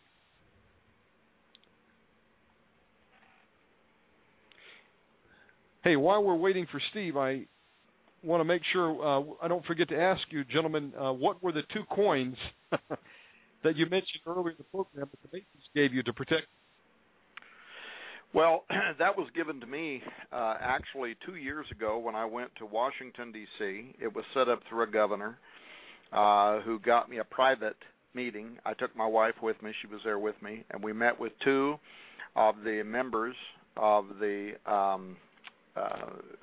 Freemasons, the Scottish Rite Freemasonry, at the headquarters there at the Herodome in Washington, D.C., and that was an extraordinary meeting in which I asked them some very particular questions having to do with whether or not every time a United States president is elected, they conduct the raising of Osiris ceremony inside the Herodome to instill within every U.S. president the spirit of Osiris in anticipation of the day when Osiris, and who is known to the Greeks as Apollo and in the New Testament as the Antichrist, will come in fulfillment of the prophecy of the Cumae Sibyl that's upon the Great Seal of the United States. I asked them a lot of other questions. They were very helpful until I asked that question, and then they wouldn't answer me. But they gave me 2 coins, which I at first didn't really want to take.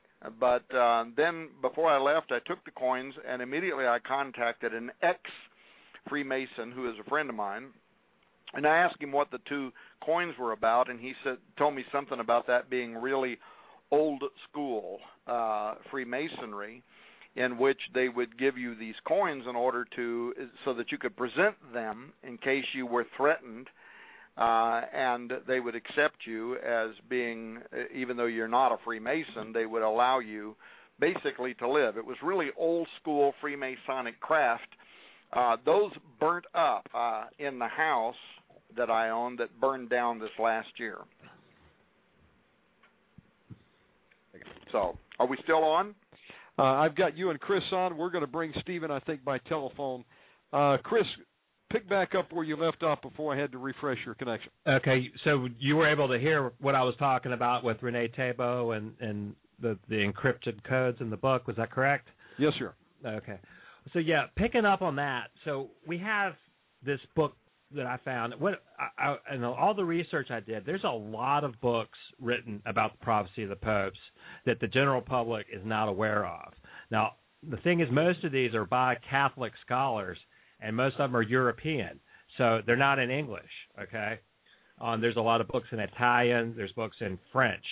And this one that I found, The Mysterious Prophecy of the Popes, by Rene Thébault, it's all written in French. He's a Belgian Jesuit, and he worked at a university, and he really believed the prophecy of the popes. Okay, he believed it deeply, but he believed the original underlying level of context.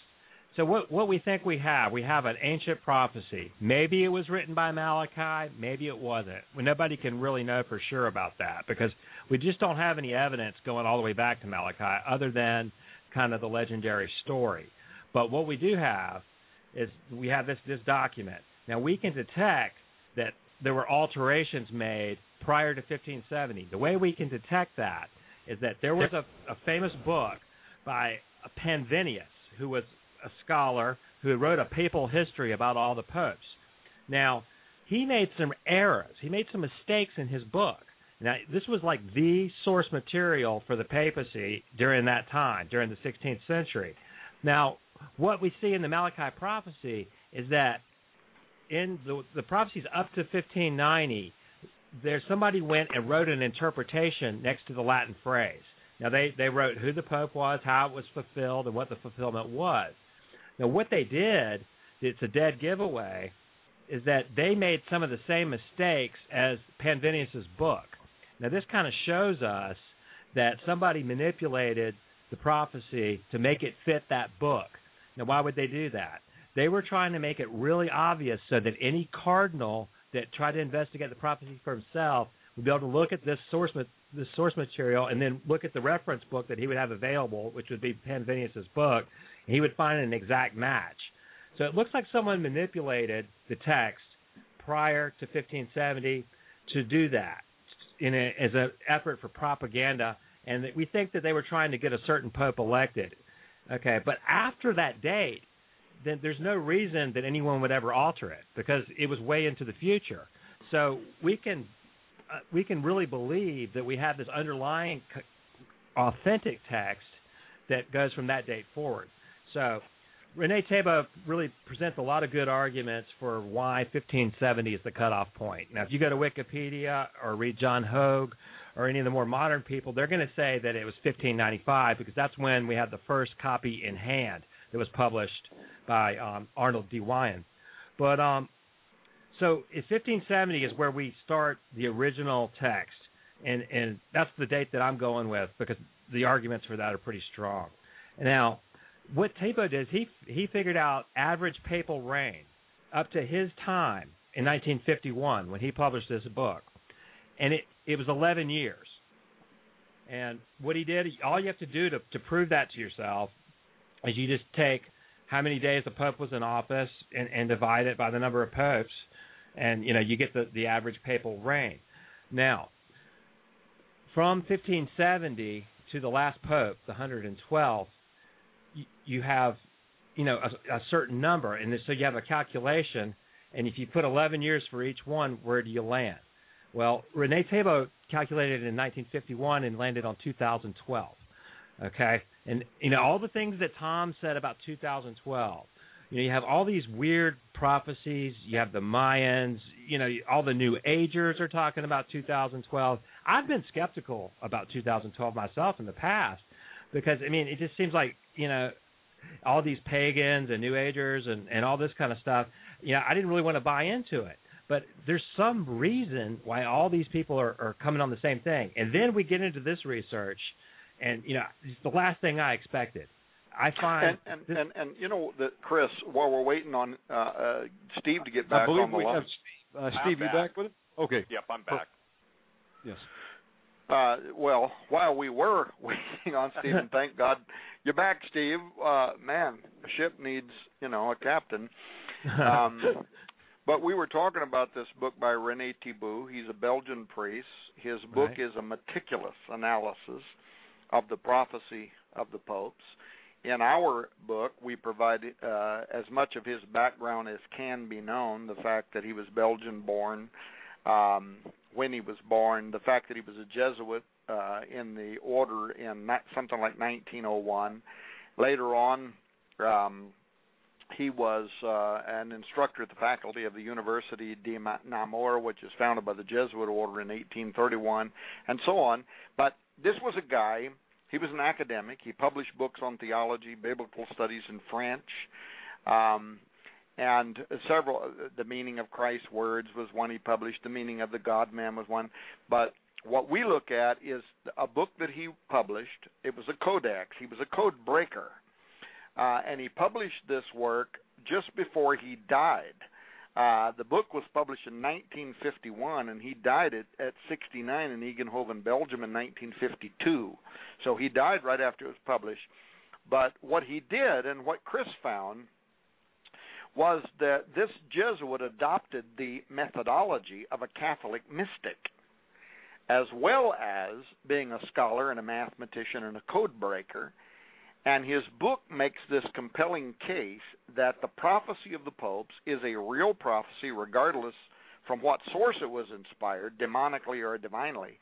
And he approaches his study from this real complex, what Chris said, mathematical, cryptographical, anagrammatical, even solar activity, to show from numerous improvable possibilities that something very strange, call it supernatural if you like, something very strange was involved in the prophecy of the popes. And it either is supernaturally inspired or people inside the Vatican believe it was, and therefore have been electing popes for hundreds of years that they feel would fulfill this prophecy of the popes. And what might that indicate, therefore, for the upcoming conclave that's going to happen at any moment, according to news sources, to elect the successor to Pope Pope Benedict XVI, which on the list is Petrus Romanus, who gives rise to the Antichrist and end times prophecy. So if insiders at the Vatican believe it, if they've been selecting popes that they think can fulfill that prophecy, then what are they committed to? And if that's not the case, then the prophecy itself is very mysterious in that it has been very accurate. And what I want to tell people is I'm not just an author, and I'm also a best-selling author, but I'm a publisher. And I got to tell you, the miniature masterpiece in our new book, Petrus Romanus, The Final Pope is Here, that was written by Chris Putnam, that chapter that deals exclusively with the work by René Thibault, it's fresh, it's investigative, it's scholarly, it's well-researched, it's never been published anywhere before, and I guarantee you it's going to stun some readers, the media. It's a game-changer for mythologists and other prophecy writers who are going to be taken, really, offside by it. The 2012 community is old news compared to what Chris has discovered. Yes? I think we need to bring in David Flynn's work, Temple at the Center of Time, too, because one of the things that is really prevalent, especially in the rocks falling out of the sky or whatever, missiles, call it what you will, is obviously Dave Flynn was given the Newton interpretation of the code that Sir Isaac Newton knew existed but was not given the time to do it. And I thought it was interesting. I talked to Mark, David's twin brother, the other day, and I said, it's interesting to me, Mark, that David was taken home to be with Jesus. He went to heaven. He died. But to me, he's as live now as he was the last time I sat with him in his apartment or in my office, and we shared the most amazing stuff. But here's what I want to say. It is conceivable, you guys, that obviously, you've heard it, I've heard it, that the Catholic Church behind the scenes is wrangling for control of Jerusalem, okay? You know that, Tom. You've even alluded to that in some of your writings. And, Chris, I don't know how you feel about that. Oh, Chris has written his second it. masterpiece in our new book is on that subject. Okay, so I think we need to go there, you guys. Here's the thing, and I don't mean – we've got people that are trying to get to the bottom line. And, you know, Tom, my nickname is Bottom Line, okay? And while you're a researcher, I'm a researcher, Chris is a scholar, the point is let's bring it now up to the next step, because even one of the guys that was listening to us tonight, he said, isn't it interesting that the temple, or that's the place of where everything was, directed at Jesus to fall down. First of all, the temple in Jerusalem was God's presence. But the other thing is, it proves a better point, ladies and gentlemen, people still look to a building instead of the Savior. That's my 2 cents worth. So, Chris, would you deal with that about how this thing could work out and play? Because I think we need to bring this right into the reign of Antichrist. The false prophet gives us power into the beast, all that stuff that's going on. And basically, we're talking about Lucifer's end-time play for control of the world. So, and Tom, I don't mean to take away from Petrus Romanus, but I think it's really critical that we deal with that because, again, all of the excitement and the turning every single leaf over doesn't help the people that are still trying to follow us and really probably don't care about some of the most exciting things. They just want to know the bottom line. So what I'm trying to do is give you guys 8 hours worth of the radio time to get just to the bottom line, okay? Well, Steve, before I moved to Jerusalem, we were talking about. Am I still on? Hello? Yes. Okay. Yes, you are. The sound went out. Okay. I want to go ahead and publish this thing to my site so people can go and verify this thing with the 11-year reign. I'm going to go ahead and hit publish right now at Logos Apologia. Okay, that should be live on the internet in just a minute. Now, what this will show you is that the calculation with 11 years per pope extrapolated up to now works out perfectly, and in fact, it supports that it could happen in the next 2 or 3 months. Now, we can talk about it more later if you guys want to look at it, but what you're saying. I want to leave that if you don't mind, Chris. Not because it's not cool and not because it's so amazing, but we've got to bring everybody up to, Petrus Romanus will be out in 6 weeks, and everybody can, or so. That's what I think you said, Tom. But the point is, everyone can read what you're posting daily or every other day on Raiders or on. And by the way, Tom, just so you know, I'm linking to those as you write them. But the point is that I think it's critical because look.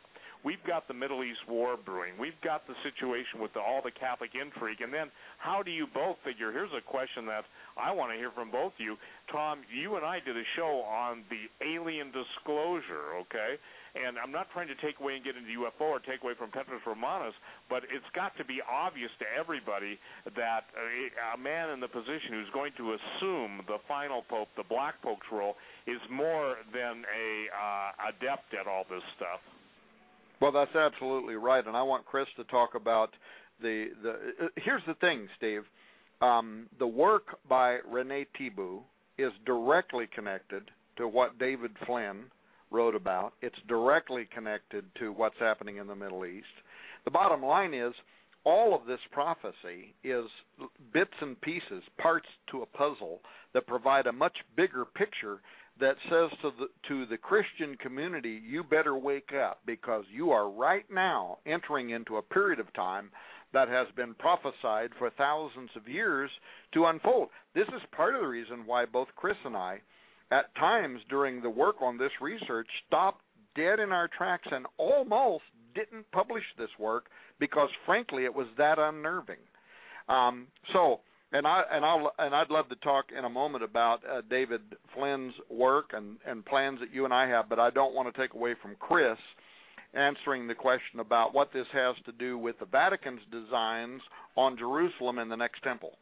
Right, and Chris, if you would too, answer that question, and then answer your take. And if you don't have one you want to defer to, and I mean, I don't know, because none of this is rehearsed, ladies and gentlemen, defer to Tom on it. I think the two critical points are the Vatican's move to Jerusalem and the alien connection, because obviously I believe that the presence of fallen angels, and I can share true stories about that from eyewitnesses at these ceremonies under the catacombs in the Vatican and under, if you will, the Holy City.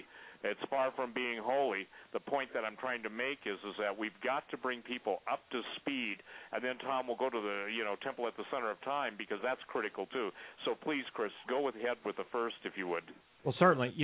Steve, it's interesting that you went there, because I mean that when after kind of establishing that I believe there was something to the prophecy, the first place that I went was to the Jerusalem issue, and one of the first documents that I found that's something that is going to be revealed probably for the first time for a lot of people in this book is that the site Al Jazeera found a whole bunch of classified U.S. State Department documents that from WikiLeaks and other places, and they put them up on the internet, and I went and dug through a whole cache of documents there. And I have a conversation that happened in the U.S. State Department between Condoleezza Rice and some representatives from the Palestinians, where they're actually talking about turning over the holy city of Jerusalem to quote unquote religious authorities, non-government people. Okay, now where that coincides with a lot of research coming out of Israel is like people like Barry Kamish. And I went and bought like 3 of his books. He's been on this story for the last 15 years or so, where Simon Peres, who's now the president of Israel, promised the old holy city of Jerusalem to the Vatican. This has been going on for quite a while. This conspiracy has been going on that they think that there's going to be some kind of peace deal between the Palestinians and Israel, and they're going to make Jerusalem an international city that's not really the capital of Israel anymore. It's going to be international. It's going to have a Palestinian representative, and it's going to have a Jewish representative. But they're actually talking about putting the Pope in charge of Jerusalem.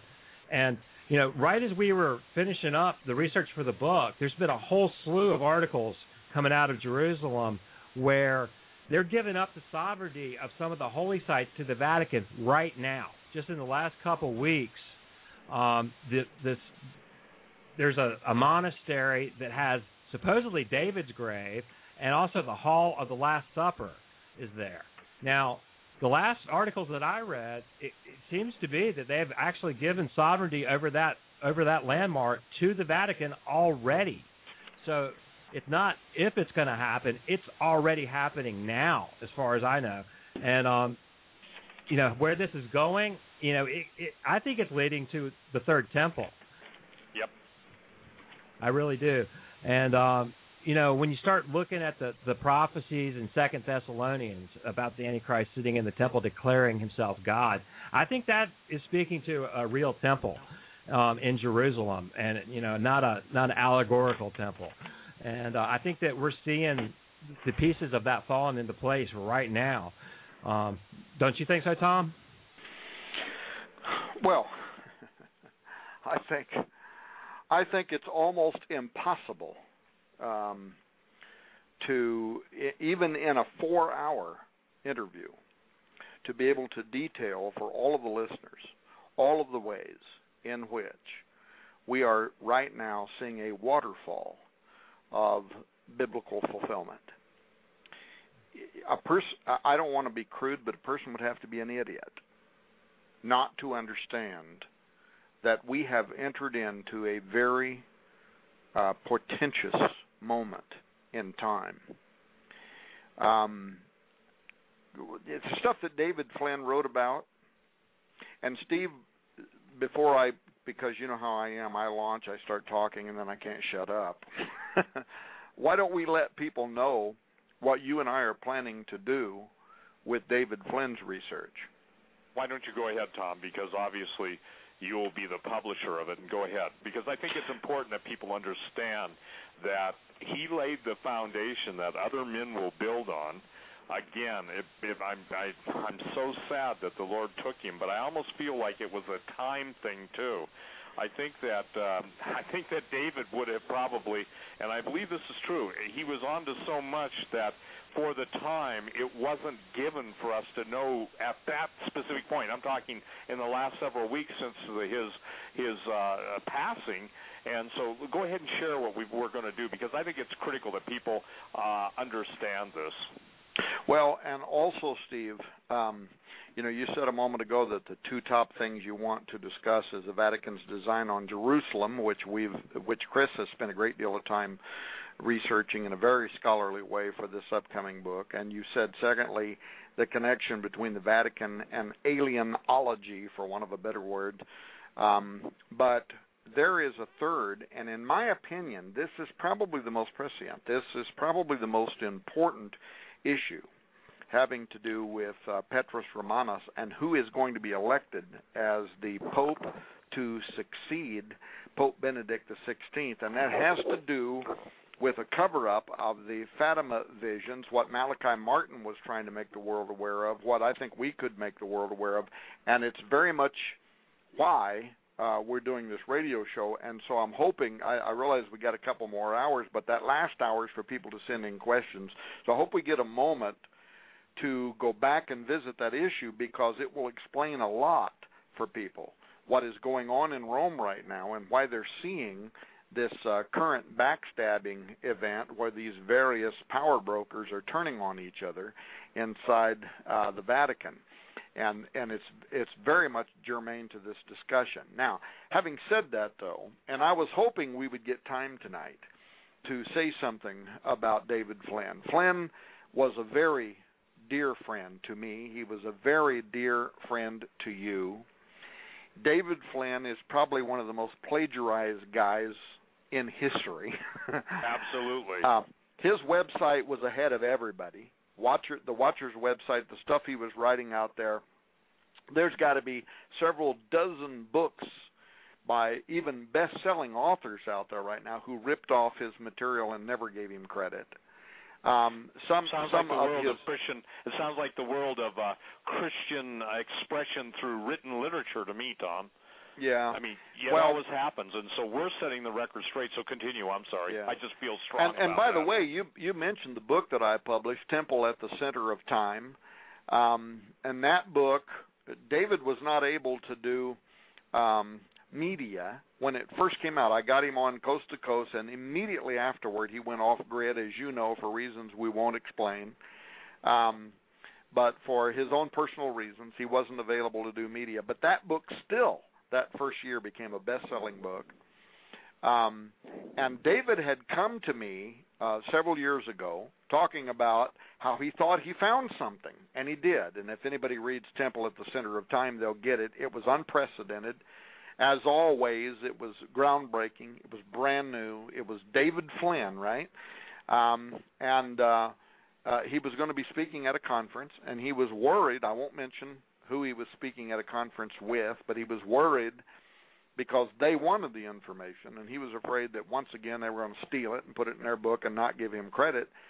And I said, well, David, then why don't you just let me publish it? I'll put your name on it. You get credit for it. You get paid royalties, and so we did. You did the same thing with his groundbreaking book on Cydonia, the Monuments of Mars. Now, what we want people to know is that if they don't know it already, David Flynn passed away a few months ago. He had a brain tumor. He did the whole surgery and radiation and whatever therapies they recommended for it, but it got the best of him, and God is always in control, and David Flynn tonight is in a better place visiting with probably with Daniel. You're saying, Daniel, here it is, my brother. Yeah. I'm not kidding, by the way. I really believe that. Yeah. He's probably explaining some things to Daniel, sure. But what we want people to know is you published his book, Cydonia. I published his book, Temple at the Center of Time. He also wrote some articles. He did all these amazing video presentations where he was ahead of the curve. And we decided, ladies and gentlemen, that myself and Steve Quayle we're going to publish a new book called, and this is just a working title. I don't know what the final title is going to be, but it's going to be called something like The Complete Works of David Flynn. And for all those people out there that have been trying to get a copy of Sidonia, and you see that thing over there on eBay or whatever selling for $1,000, it's going to have that book. It's going to have Temple at the Center of Time. It's going to have articles that were published by David Flynn. Some of those articles where David Flynn was the guy, by the way, that came up with and it's still in a 2005 Raiders News Update article. He was the one who came up with the connection between Roswell, the UFO crash site, Mount Hermon, and the year 2012, and how all of that aligns geographically, which has been ripped off by an awful lot of other people who have published it in their works as if they were the originator of it. But David Flynn published the original article. In fact, the year that he wrote that for Raiders News Update, I got it published in UFO Magazine and several other magazines, and people were just amazed that nobody before David Flynn had seen this. But that's the way David Flynn was. It was, in fact, I want to tell you something, Steve.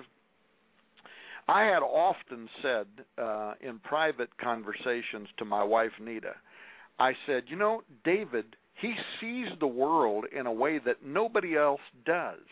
And it kind of reminded me of that movie, I can't remember the actor's name, but that movie where the guy had a brain tumor. And he was able to see into other dimensions because the tumor was putting pressure on a particular part of the brain that then allowed him to be able to see things other people couldn't see. And what's strange is I had always said to my wife privately, I said, there's something very strange about David. He sees what nobody else sees. And when he publishes it, it's always way beyond what the rest of us can imagine. And yet he's so humble that he doesn't make an issue about people stealing his work and reporting it to be their own. He just does what he does. And then when we found out that David had a tumor on his brain, I told my wife, I said, I told you, I've always thought that there's something, somehow, God made this marvelous human, and there is somehow, some way, something that is allowing a particular part of his brain to see the world in terms of measurements and mathematics and whatever that the rest of us can't imagine. Well, that was God's gift to us, was David Flynn and his wonderful work. And Steve Quayle and I are going to publish a book. It's going to be out fairly soon, within a couple of months or so, called The Complete Works of David Flynn. It's going to have all the books he wrote. It's going to have articles he wrote. And then we're going to provide free to you, if we can get access to them, free to you, his presentations at Roswell, other places where he appeared with Richard Hoagland and other places. Anything we can get our hands on, then we're going to make that available to you too. So we want something too, Tom.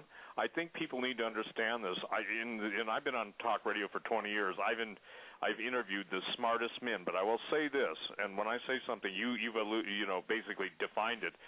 His ability to think, see, and draw conclusions. By the way, David has a twin brother, and I want everybody to pray for him. His name is Mark. This is really hard. When twins lose, and they were identical twins, or forgive me, are identical twins, Mark is brilliant. I'm not saying that to flatter him, but I know this. I know that Mark has a work to do. Mark's probably the only guy, and I'm saying this, I can't understand David.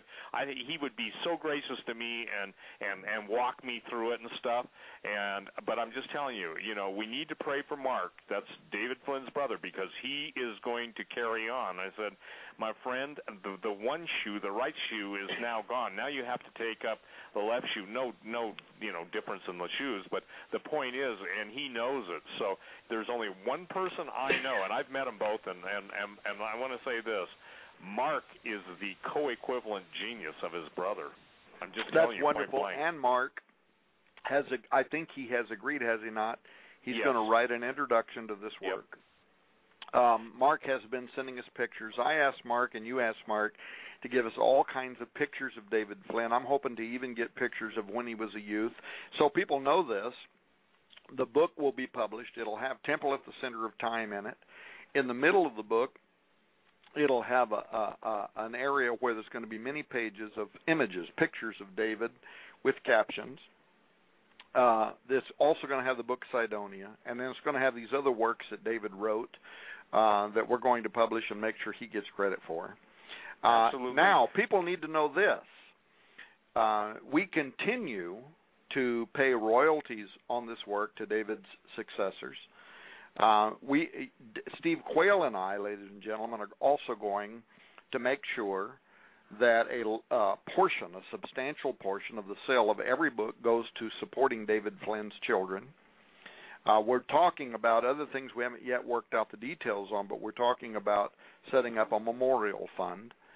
And we want to do this in tandem with the family's wishes. For instance, if providing revenue from the sale of this book to his children is the family's wishes, then we're going to do that. If the family tells us they want it to go to brain cancer research, we're going to do that, whatever it is.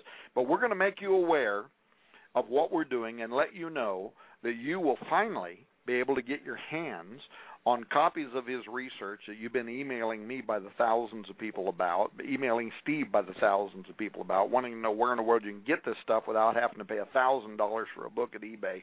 We're going to make it all available to you, very affordable. But in addition to that, part of why we're selling the book itself, other than the fact we have to keep from going bankrupt, is we want to establish a memorial fund in David's memory.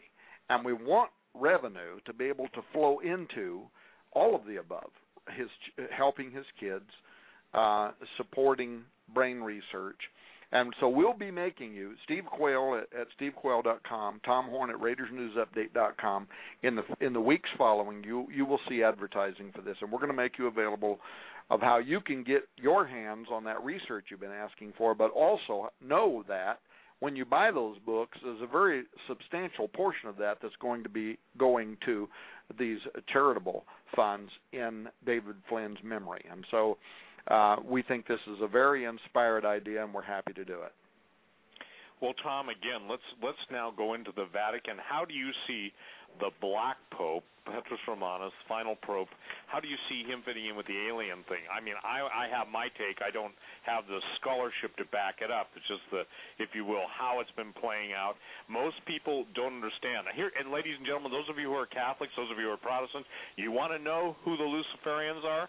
The ones that are changing the classic basis and foundation of faith to include aliens, and who are claiming that the Word of God is not the inspired Word of God. In other words, when you see that, and you see those statements coming out of cardinals and whoever else, you know, is out there, you're going to be able to have discernment. So those of you who are the Catholic brethren, you need to pray for discernment, because there's going to be and this is prophecy, and this is a thus saith the Lord, the battle that is coming into the Catholic Church is unparalleled. And I'm not talking verbal, it's going to be a battle, and I'm talking a battle unto death, because the thing, Tom, is that this whole alien thing is being slipped in, and obviously the Luciferians can't wait for, let's just say this, Lucifer's Siamese twin to come on the scene.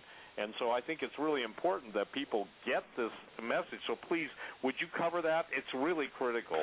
All right, let me do something as fast as I possibly can. First of all, tie this into what's happening in Rome right now, and then tie it into the whole alien agenda. And of course, if Chris has things that he wants to add, just you got to remember that when me and Steve get on a roll, you basically have to just jump in, thump us in the head, and say, "I have something to say." So, first of all, in research to determine who among the cardinals is most papable, which of the contenders in Rome right now is most likely to take the throne of St. Peter, so-called, following Pope Benedict XVI, nothing becomes more intriguing than how at the center of all of that is a cover-up involving the third secret of Fatima. This is found in the most likely candidates, I believe, in Petrus Romanus. And I want to make this point as quickly as I can, and then I'm going to move to the alien side. Can I do it that way, Steve? Yep. Okay. So first of all, Peter the Roman. Who is that going to be? Well, you have some Catholic prophets telling us it's going to be Cardinal Arends. That's Ronald L. Conti Jr. You have some who's telling us it's going to be Peter Turkson, the African cardinal. And if you had asked me just 60 days ago, I would have said, without doubt, that Peter the Roman is going to be Cardinal Tarcisio Peter Bertone. He was born in Romano, which means the Roman. His second name is Peter. He was born in Canaveras. He's Peter the Roman. And among other things, Cardinal Bertone is, at the time that our book is heading to the typesetter, it's with the typesetter right now, he's second in command at the Vatican. And he's the Secretary of State. The Pope's Carmelingo also, which is Italian for Chamberlain, which means that he will be responsible during a papal vacancy to serve as the acting head of state of the Vatican City until the time of agreement, the election of a new Pope. And part of our investigation into Bertone includes background into a 2007 book that he wrote called The Last Seer of Fatima. And the reason why this is important is because it appears to have accomplished exactly the opposite of its primary objective, and that is mainly to refute another work by a famous Italian media personality, a journalist, an author by the name of Antonio Socchi, whose manuscript, The Fourth Secret of Fatima, claims that Rome, the Holy See, the Vatican, has been suppressing information concerning the true secret that was allegedly delivered to those, kids there in Fatima in 1917. I want people to maybe go to Google and Google this for themselves. I apologize, I'm being interrupted here. In his uncharacteristically explosive response to Cardinal Bertone, people can Google this title: Dear Cardinal Bertone, who, between you and me, is deliberately lying? And they will discover how, after significant time and investigation, this Mr. Socchi concluded that the Vatican had withheld an important part of the Fatima revelation during its celebrated press conference in 2000, the release of the message of Fatima. Now, what does that have to do with anything? Well, Socchi describes in the introduction to his book how he used to believe, like most Catholics probably still do, that the Vatican's official version of the Fatima message had been released in 2000. I apologize. I'm getting totally interrupted here. The vision of Fatima was reportedly released in the year 2000. At that time, it had been prepared by who? Cardinal Ratzinger, who is now the current Pope Benedict XVI, and Monsignor Tarcisio Bertone. I have no idea what I'm listening to. We're getting a little bit of background probably from one of people on Skype. We'll just make sure we've got everybody here. Chris? I'm here. On Skype. Steve, are you back? Yeah, I'm back on Skype. Okay, we got Steve reestablished. It's just extra sensitive. I can hear you type on the keyboard. You're coming through loud and clear, Tom. Keep going. Okay. In any case, the release to the public claimed to be the final secret in the year 2000. The investigator from Italy, from Rome, Socchi, he had come across an article by an Italian journalist by the name of Vittore Missori, and some other stuff. What their work had caused him to do was to begin to question whether or not, in fact, Rome had released the final secret of Fatima. And what he did was he started a investigative research. Now, keep in mind, this is one of the most renowned media personalities in Rome. He's a Catholic.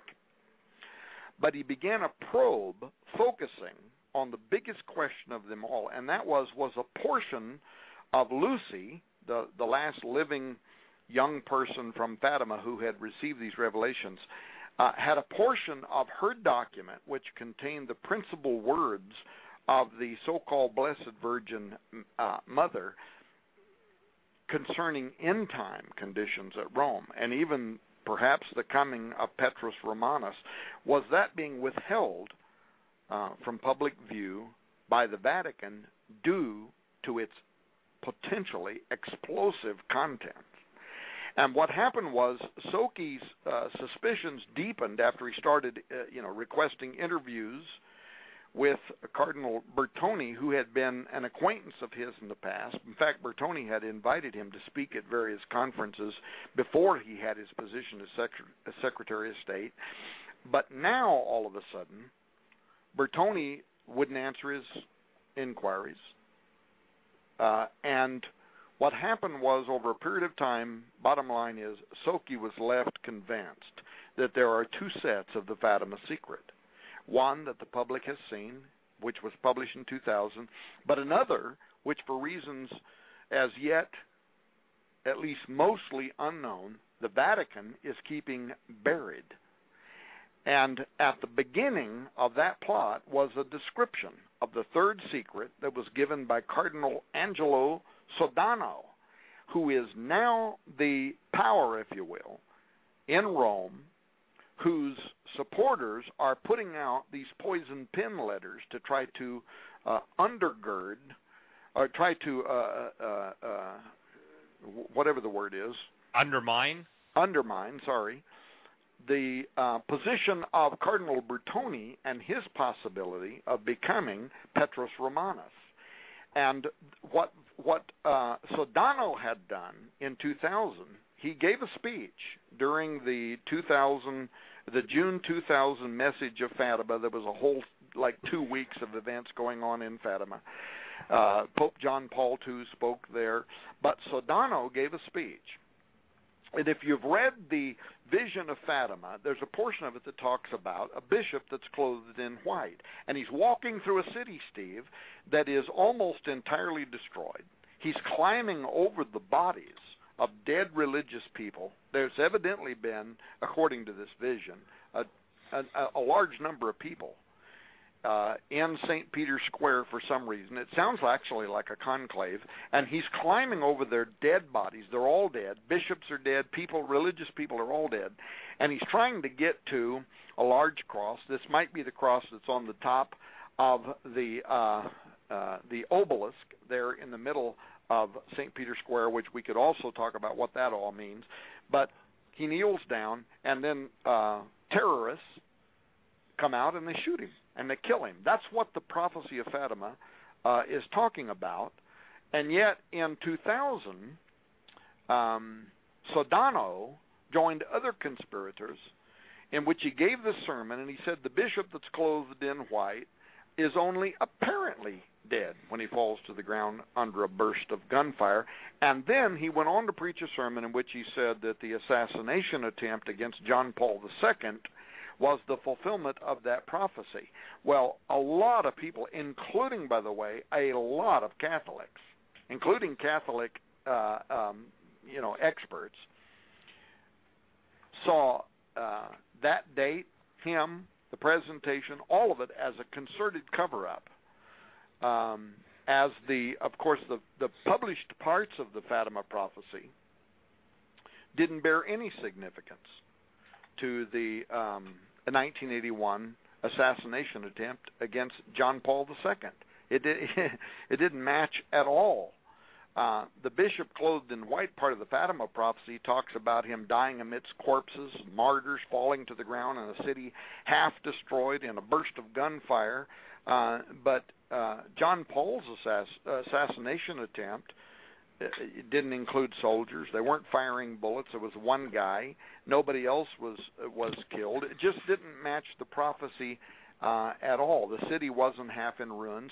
So a lot of Catholic prophets believe that this is a future event that is tied to the election of the Pope that is following Pope Benedict XVI, that something could happen at that event. And in fact, Catholic prophet Ronald L. Conti Jr. believes that in the very next, and we're going to see if he knows what he's talking about, that in the very next papal conclave, there is going to be a terrorist event inside Rome. It's going to destroy the city of Rome in fulfillment of all these ancient prophecies, but also Benedict XVI is going to be assassinated, and there is going to be a pope who is going to take his place, who should not have been elected to take that place. And now, in fulfillment of Cardinal Manning and all these other ancient prophets, you're going to have a pope who is going to take the seat of the most powerful religious institution in the world, basically, who is an anti-pope. He is a fake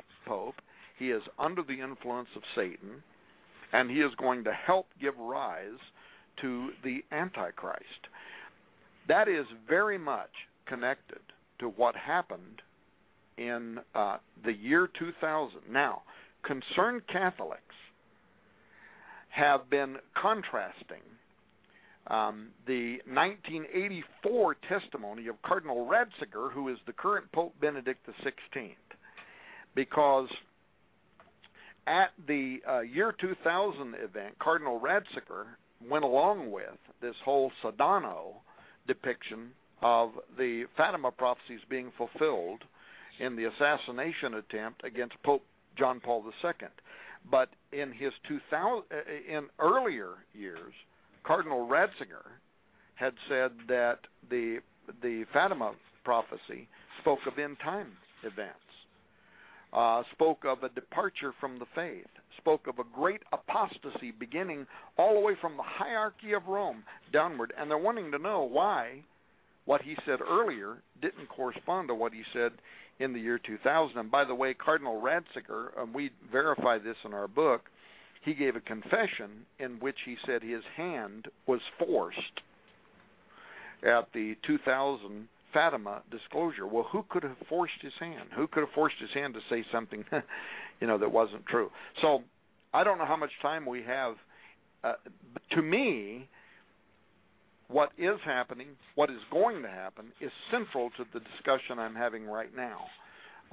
And I'd love to go into those details, because those are the details that really tell us what's going on in Rome right now. But we have 1 hour and 18 minutes left on the clock, gentlemen. Okay. But Tom, I don't want to do that. Yeah. If Steve wants to talk about the alien aspect of it, we can go there too. But to me, Yep. Let me just tell you what I want to get you to, because I think it's critical. I think it affects everyone. The fact that Rome, in the last 6 months, a lot of intel in the back channels from the backside has been indicating that there are specific terrorist teams assigned to Rome to take down the Vatican. I even believe, I don't know if it was one of the mullahs, and forgive me, I can't put my hand on it right now, but they're talking about that. So listen, if obviously the Luciferians want this great war between Christians, Muslims, and Jews, which they're going to get, then the symbol of Christianity, at least, a major part of Christianity, the Vatican, must be destroyed.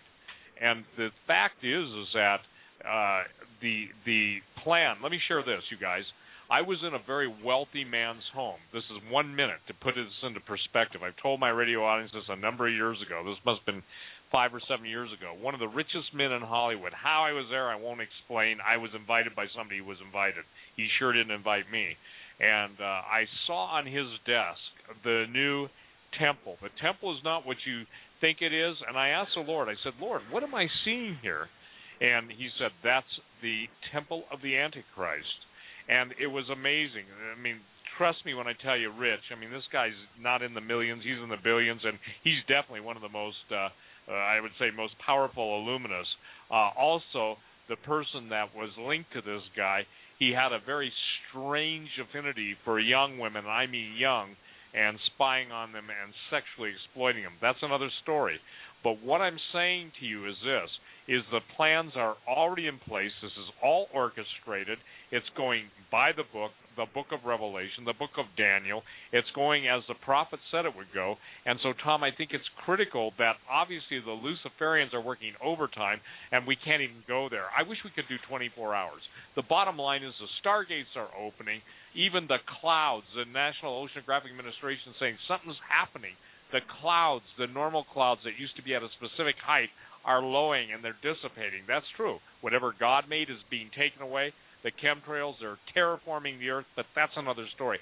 How do the aliens fit in? Just do a 5-minute, 10-minute just thing, because I don't think people understand that when the Vatican made its, you're going to love the word, quantum shift to now embrace what they usually teach are demons. And by the way, I was in contact with one of the most prominent sorcerers, an elderly gentleman for the Vatican, so I know from his position what he sees taking place.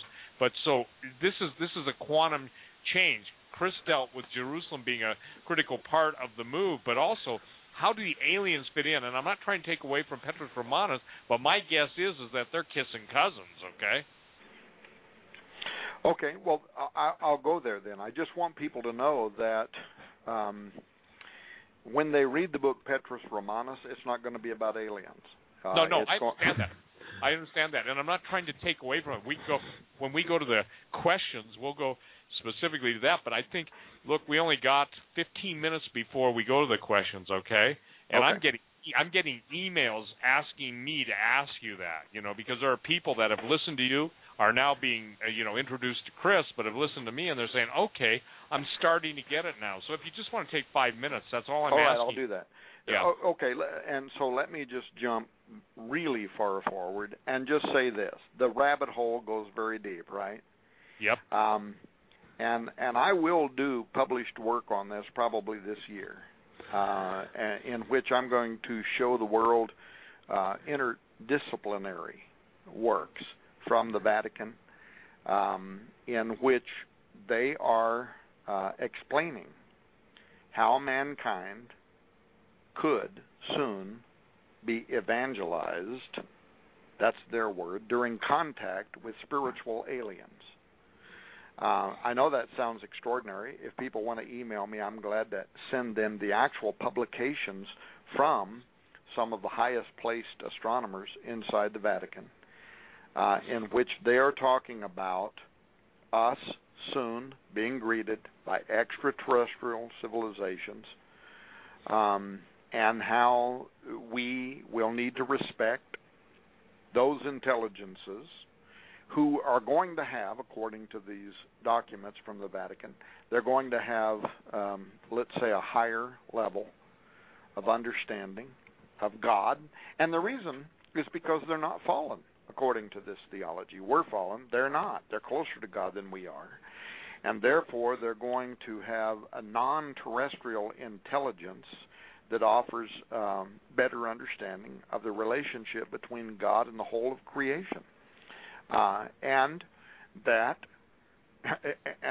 by the way, let me just quote this document from the Vatican.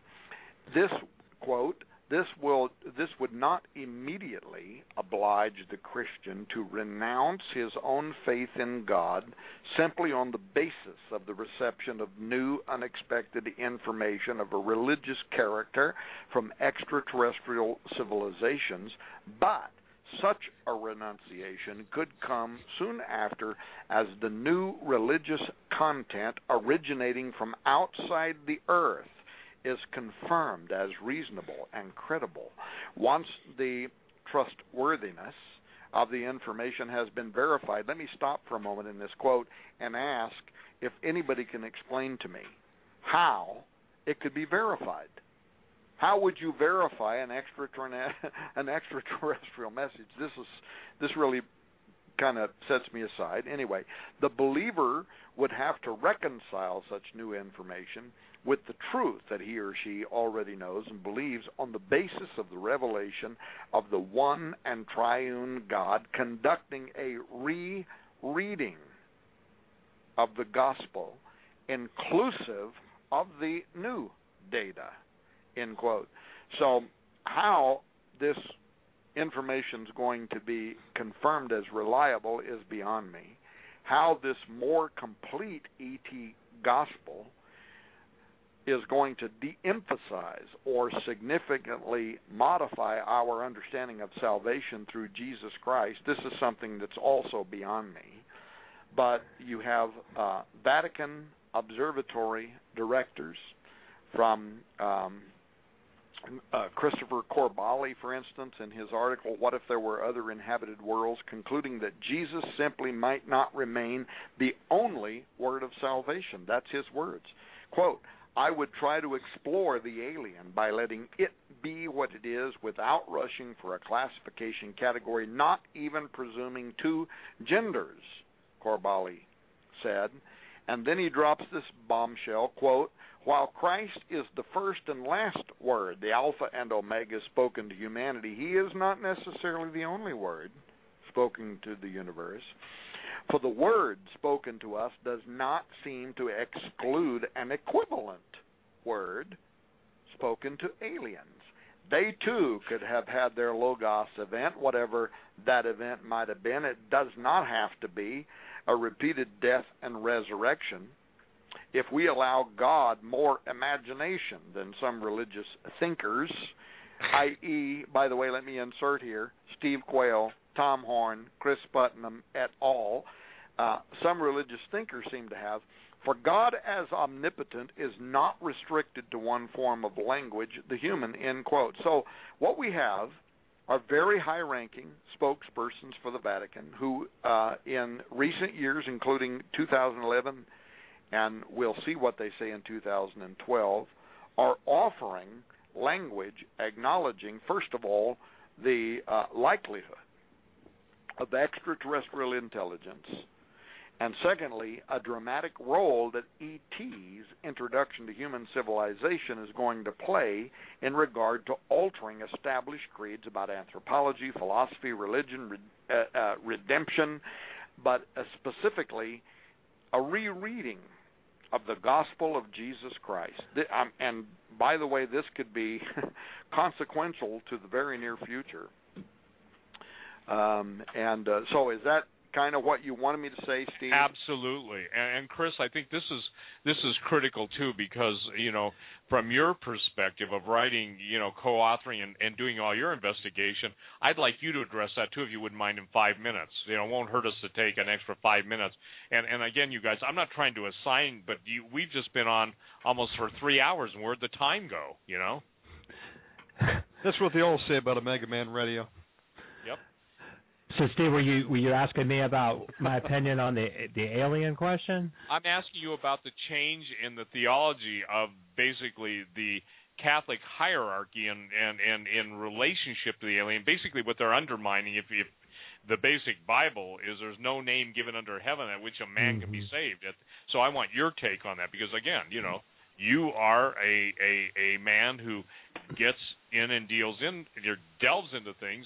And so, please address that issue. Well, I'll tell you, what Tom just said is very disturbing. I mean, anybody that's talking about changing the gospel, I mean, that, the Apostle Paul said in Galatians, if I or an angel from heaven preach another gospel to you, let them be accursed.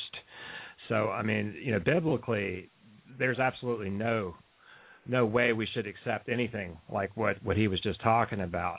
I think it's really kind of strange the way the Vatican has been talking about, that's a subject that I follow and I'm interested in. It's also one that's really hard to parse, because there's so much bad information, and there's so many people that hoax UFO things and things like that it's really hard, to find out what's real. But I follow the subject very, very closely. One of the things that in the research for this book that I was really shocked to discover was, how the Marian apparition kind of fits in to Catholic theology. And, that is one way that I can see some kind of intersection perhaps with UFOs. And it might be another thing that you were mentioning earlier, you were talking about Islam, and and we're also talking about this third temple thing. Now, one of the things that I think is a live possibility is, we're talking about, a religion of Antichrist in Jerusalem and a third temple, and somehow a one-world religion, is what's predicted. Now, what could possibly unite Judaism, Catholicism, and Islam under one temple? I mean, that seems literally impossible with the way things are today. But if you had something come in from outside, like an alien presence or something like that, that says, here we are, and preaches this peaceful new gospel that Tom was mentioning there, I could see how that might unite all the world religions under this new thing. That's a live possibility. It's going to take something that powerful. Now, the apparition is making these kind of statements, though. I mean, I did a whole chapter on the Marian apparition in the book, and in the Netherlands, in Amsterdam, the apparition's appearing and calling itself Our Lady of the Nations, and it's talking about uniting the world.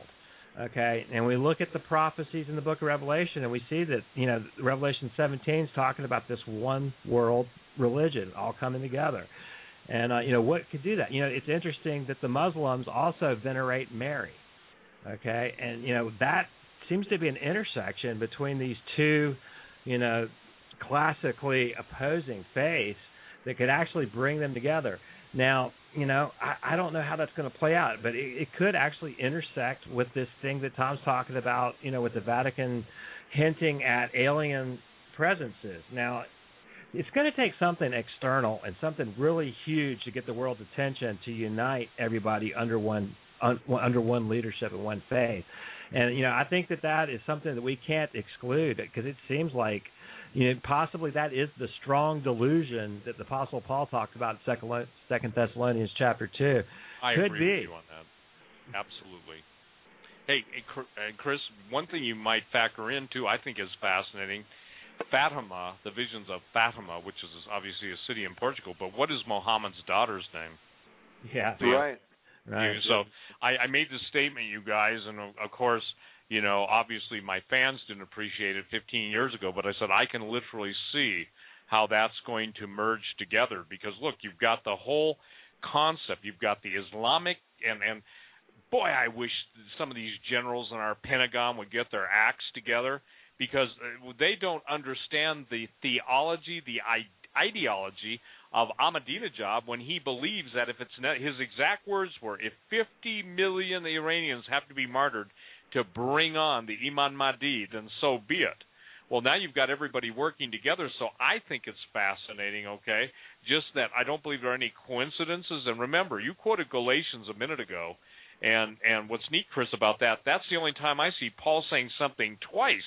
He says, let him be accursed. Again I say unto you. Remember that? Yeah, he does. That double, if you will, in the mouth, 2 or 3 witnesses, let every word be established. Mm-hmm. But that doesn't happen that much in either the Old or New Testament. And when it does, I mean, it's like God saying, listen, I have esteemed my word above my name, and he's putting his hallmark on it. So I just want to throw that in, because obviously, look, there are seducing spirits. There are people that literally believe, they sit down in a seance, call up the spirit of Uncle George. It's not Uncle George. The Bible teaches give a man once die and once a judgment, but it's a familiar spirit, a spirit that is familiar with them. So now, Tom, and I think that, boy, I wish we could do another show on Stargate, you guys, because here's the thing. You, Tom, made that statement, and the gates of hell will not prevail. Until you said that to me, it wasn't time for me to embrace that, and that was at that exact moment so many years ago, and now all we see is so many attempts to open the gates. By the way, there are 72 gates.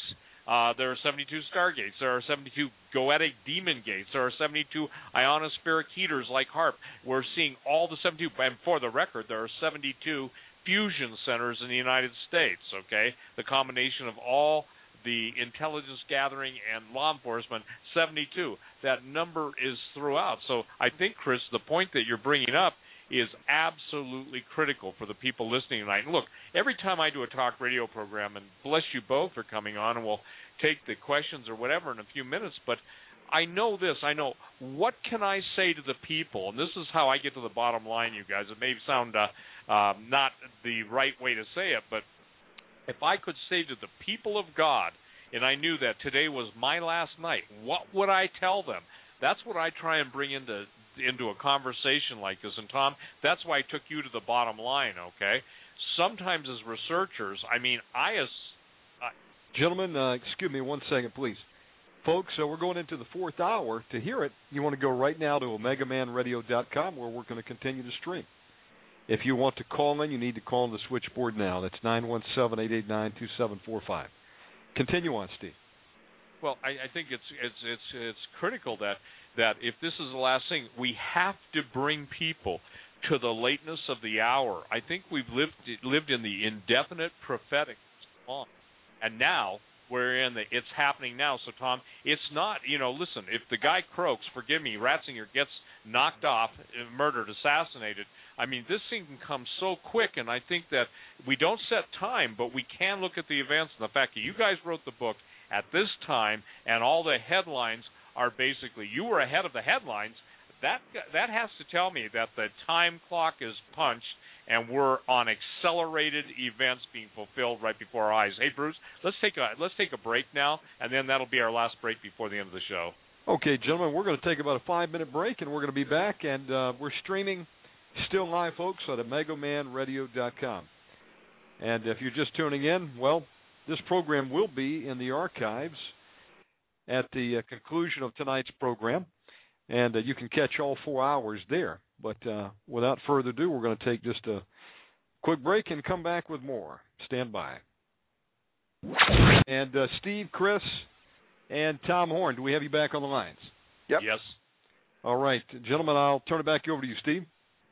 Well, I think that, again, Tom and Chris, why don't you guys, before we open the lines or have Bruce read the email questions coming in, why don't you sum up, if you can, each of you, your contribution to the book, Petrus Romanus, and, again, hit the most salient points, not the nuances, but just the bottom line, okay, guys? Because remember, we have a lot of people that this is so new and so mind-blowing that we have to spell it out multiple times. Go ahead, Chris. I'm sorry. Okay. Sure. Well, am I still on? Yes, you're on. Okay, I'm not hearing anything. Okay, now I got it. I would say right off the bat, probably the most salient thing is this bit with Renee Thibault's work, and I just published that on my website, so anyone can go there and look at that, and you'll see how we calculated the average rain, how the 2012 thing comes out. But there's like several different angles and cryptograms that he comes up with the year 2012, and this is all published in 1951. And I took a lot of time to translate the French and work through all that and to walk people through it in the book. So that was a lot of my work was spent decoding that and translating it, a lot of that research. The other thing that Tom mentioned before about Jonathan Edwards is that the historicist interpretation of the book of Revelation was probably the dominant view from the Protestant Reformation up until probably the early 20th century. And so I dug into that pretty heavily, and a good portion of the book is history. I wrote a lot of history of the papacy and a lot of history about the Reformation and different views of the reformers and how all that fits in. Now, what's interesting is that you can also derive the year 2012 from that historicist interpretation of prophecy. And then the third section of the book that I really worked on was more of your theology stuff. So I kind of took some of the Catholic theology to task. I wrote a chapter also about the Marian apparition. And then we get into the subject of Israel and the battle over Jerusalem, which is ongoing right now that I just spoke briefly on. So those are the three main areas that I worked on in the book. And Tom kind of took more of the current events and somehow this all kind of coincides with prophecy in that way, right, Tom? Right, and I want people to know we didn't have time tonight. to scratch the surface. That always happens with me and Steve, and now me, Steve, Chris.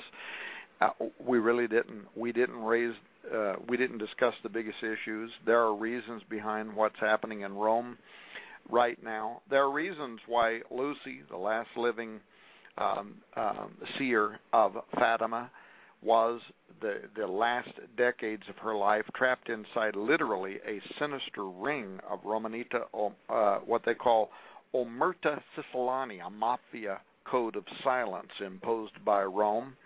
But we talk about all that in the book, and you're just going to have to get the book to read it because we're not going to have a time to talk about it tonight. But the bottom line is what you're going to learn is what happened at Fatima was there was an internal struggle in the Vatican. Pope Paul II, and even, by the way, Cardinal Ratzinger, the current Pope Benedict II, they wanted to reveal the full secret, but they came under a political assault, if you want to call it that, by Sodano, and the Secretary of State is a very powerful political person. And so what happened was they decided that Sodano would talk about one part of the Fatima secret with his ridiculous interpretation that it was fulfilled in the assassination attempt against John Paul. But at the same time, John Paul would reveal the other part, the most terrifying part of the secret, obliquely in the sermon that he gave that day. And that was when John Paul spoke on the apocalypse, and he quoted the scripture. And he said, another portent appeared in heaven, behold, a great red dragon. This is from Revelation 12. And when John Paul started talking about that text, his words were, quote, these words from the first reading of the Mass make us think of the great struggle between good and evil, showing how when man put God aside, he cannot achieve happiness, but he ends up destroying himself. The message of Fatima is a call to conversion, alerting humanity to have nothing to do with the dragon whose tail swept down a third part of the stars of heaven and dragged them to the earth, end quote. Well, any Catholic theologian listening to this broadcast knows that the fathers of the Catholic Church have always interpreted the stars as the clergy, and the stars sweeping up in the dragon's tail indicates that a third part of the churchmen at Rome were coming under the influence of the devil. That was Pope John Paul II's way of explaining that the third secret also predicted this great apostasy, and that's not Tom Horn's interpretation. That's Antonio Socchi and other Catholic investigators. That's their interpretation, and basically what it tells us is the terrifying part of the final secret, according to Catholic interpretation, not Tom Horn's, is that the dragon's tail was then sweeping down a third part of the clergy to do his bidding, leaving us with the unsettling interpretation that at least 33%, that's a Masonic marker, of the Vatican's hierarchy have been committed to a satanic plan from that time and forward. And what we do in the book, The Prophecy of the Popes, is we use all of the Catholic seers who have been predicting for hundreds of years that Rome will fall to apostasy. It will become the seat of the Antichrist. That's what they say. That it will give rise to the false prophet at the end time who will give power to the Antichrist. Many Catholic prophecies say the same thing. The warning of La Salette. If you want to go to Google and just type in the warning of La Salette and read where the Catholic seer said that at the end of time, Rome, the church, will be in crisis. Rome will lose the faith. It will become the seat of the Antichrist. That's the words of La Salette. The church will be in eclipse. The world will be in dismay. And what we're telling you is that these prophecies have come to fruition, that we are at harvest time, that the event time is now. And what happened in 1958 and these other conclaves in which Syria was set aside because of powerful influences, according to some of these Catholic writers, that in fact that happened. I apologize, it just dawned on me I'm supposed to give you time to let us take us to questions, but I want people to know that there was a solidarity. Yes, sir. You're here, Steve.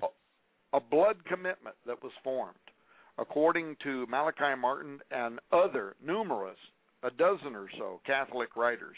There was a blood covenant that was formed between, Chris can remind us of the term, but it's the term given to those people who pricked their fingers, Chris, with a golden pen and sealed their commitment with a blood oath. In any case, during the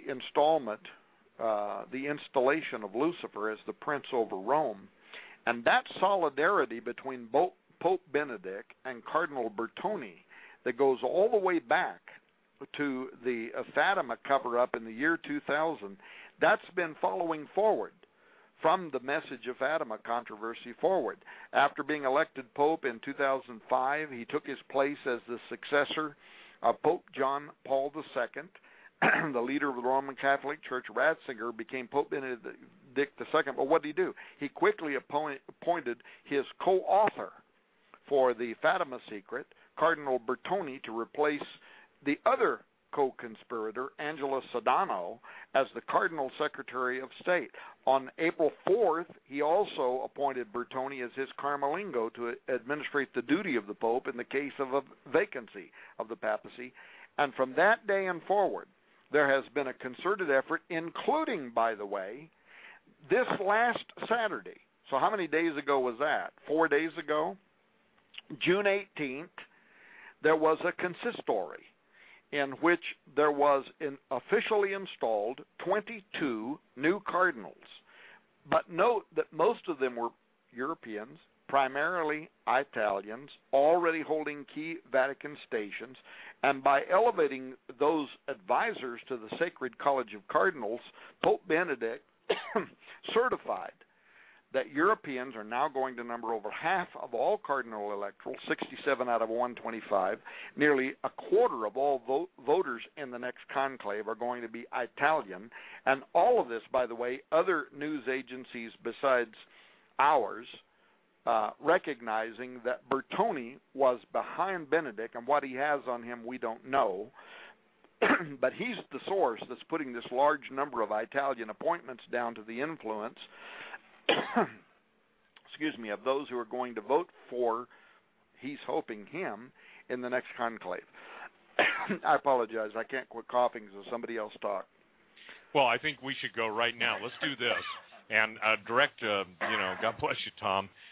Direct your questions, ladies and gentlemen. Go ahead, Bruce, to a specific person. If you've got a specific question, direct it to Chris or to Tom or myself.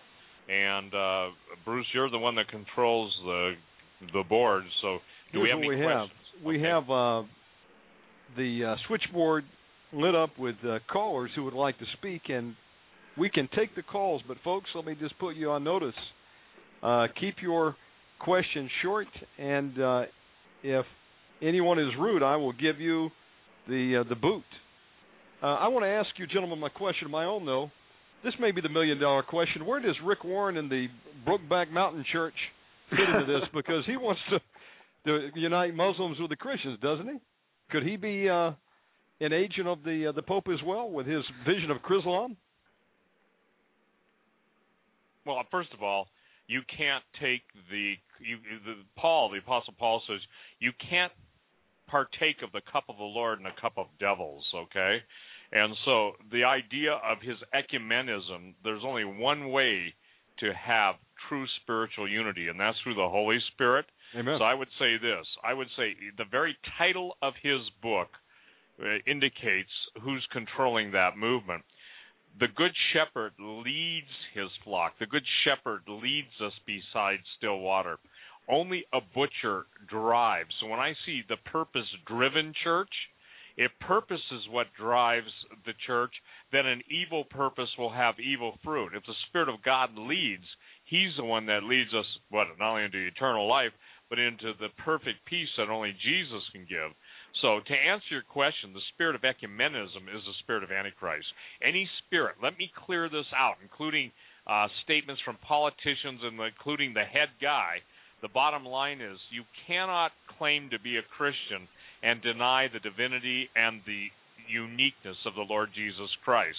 I am appalled at the lack of discernment. I am appalled. This isn't a Republican thing, and that's why, Bruce, the word Christian is irrelevant now. You are either a follower, a believer, and a servant of the Most High God, receiving Jesus Christ, your Lord and Savior, or basically, you better check your eschatology and theology, because you cannot partake of the Lord's cup, the communal cup of Jesus Christ, and the cup of devils. That's my answer to that. I think that is the most hellacious, heretical, disgusting, absolute taking us away. You know, Paul said it real simply, having a form of godliness but denying the power thereof, from such turn away. And I'm afraid, you guys, that the sheep are being led to the slaughter by not shepherds but wolves that basically don't fit their wool suit very well.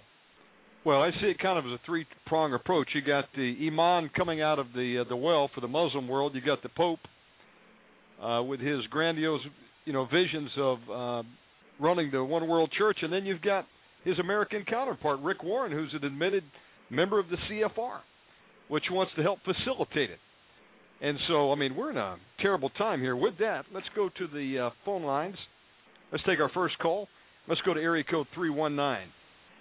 319, you're on the air. How can we help you tonight? What is your question? Area code 319. Okay, we'll go to the next caller. We're going to go to area code 720. 720, you're on the air. Hello, Bruce, Steve, Tom, Chris. This is Matthew. Firstly, it's an honor just to speak with you all. Wanted to thank you for your respective works and ministries.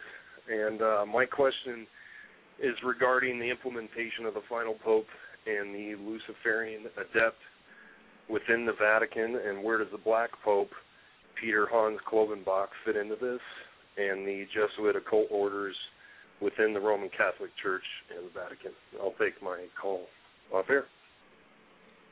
Okay, so I guess the question, gentlemen, is the Black Pope? Used to be what, Klovenbach, who was replaced, right?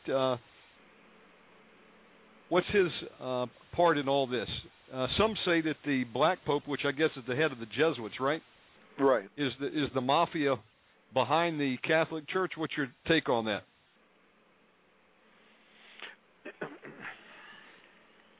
Who wants to take it? No, somebody take it. That's, I took the last one. I don't want to dominate. Go ahead, Chris. You I'll feel try, you but I keep coughing. I apologize. Look, the Black Pope is, in the simplest terms, that's the Pope. I mean, that's the leader of the Jesuit organization. I'm not sure what the question was, but what people need to look at is whether it's the New York Times or others, they're all heralding right now that there is a shakeup in the Roman Curia, in the College of Cardinals too, but that all of this is exposing that there is a power struggle that's going on right now, in the Vatican. It echoes the fact, just like in American presidential politics, that today's rising star at the Vatican, which was, if we had time tonight, we could talk about all of the ways in which Pope Benedict has been working with Bertone to position him to be the next Pope, who would be, of course, Petrus Romanus. And by the way, for those who are listening tonight and are wondering who do Tom and Chris Putnam, I can't speak for Chris. I can tell you that Tom Horn still thinks the odds for who's going to fill the role of Petrus Romanus is Cardinal Peter Bertone. And because of the position that he's in, the current consistory that placed so many of his friends, he was actually more behind that than even Pope Benedict XVI was, so many of his friends among the cardinals who will elect the next pope, and they're going to be endeared to him because of the positions of power that he could give them if he is elected as pope. There's a great deal of politics around all of this, but the foundations of his sandcastle have been eroding in recent weeks, And that's why earlier in this broadcast I said that if you had asked me even a month ago who Petrus Romanus is going to be, I would have had fairly high odds that the current Secretary of State, Cardinal Bertone, would be that personality. But now something much deeper that we didn't discuss tonight, and now we don't have time to discuss, but something much deeper. And people have got to get this book and read it, because there is significant reasons to believe that a dark horse could fulfill prophecy in taking the role of Petrus Romanus. Okay, but having said all that, back to the Black Pope and all that, there's a reason why, whether you're an American president or a pope, you can all too soon become crushed under the juggernaut of ambitious, motivated men. Steve mentioned a moment ago the mafia. If you don't vigilantly maintain every bit as much cunning as your challengers. And so right now, blossoming in the Vatican are movements that more than validate that a game is afoot. And this includes, by the way, a hasty appointment on January 11th, 2012, by Pope Benedict XVI of another Italian by the name of Archbishop Lorenzo Baldisseri. He's the new secretary of the Congregation for Bishops, the branch of the Roman Curia that oversees the selection of new bishops. Baldisseri is intriguing because he, along with so many others we could have mentioned who were part of that original Fatima cover-up, but also the dark agents behind the writings of Malachi, Jesuit. Well, what is his name? Malachi. I can't forget. Martin. Malachi Martin. Baldisseri is intriguing because his principal consecrator during his 1963 ordination was the predecessor to Bertone, the Fatima deception accomplished Cardinal Angelo Sodano. Well, what does that have to do with anything? Baldisseri's ordination to priesthood occurred June 29, 1963, 8 days after Giovanni Montini, the Pope Paul VI, was elected. That's interesting on several levels, but just quickly, first of all, because the number 8 is associated with destiny, divinity, occult fertility rites, resurrection, the incarnation of Jesus, as any bishop of Rome would know, but more importantly, the exact date of Baldisseri's ordination, June 29, 1963, is the very day on which Malachi Martin swore the enthronement of the fallen archangel Lucifer took place in the Roman Catholic citadel, and that ritual, as Martin called it, had 2 primary objectives. Number 1, to enthrone Lucifer as the true prince over Rome, and secondly, to assure, ladies and gentlemen, the sorceress inception, an embodiment in flesh of that immaterial spirit into a priest, was made a person who would later become known as Petrus Romanus. Now, the problem with Baldisseri is that he doesn't yet appear to be papable. And so I think his role among these other players in this 1950s and 60s game that Malachi Martin wrote about, who all, by the way, right now, they're all the principal players. Every one of them are the principal players in Rome right now for the election of the next pope. I think he's a carrier. He's a collaborator, because the mystery of the 1963 conclave with the election of Pope Paul VI carries the secret that Steve Quayle and a few people know, but most of the world don't know, and that is by the way, this is called in investigative circles. If you want to investigate this for yourself, the listener, this is called the Siri thesis.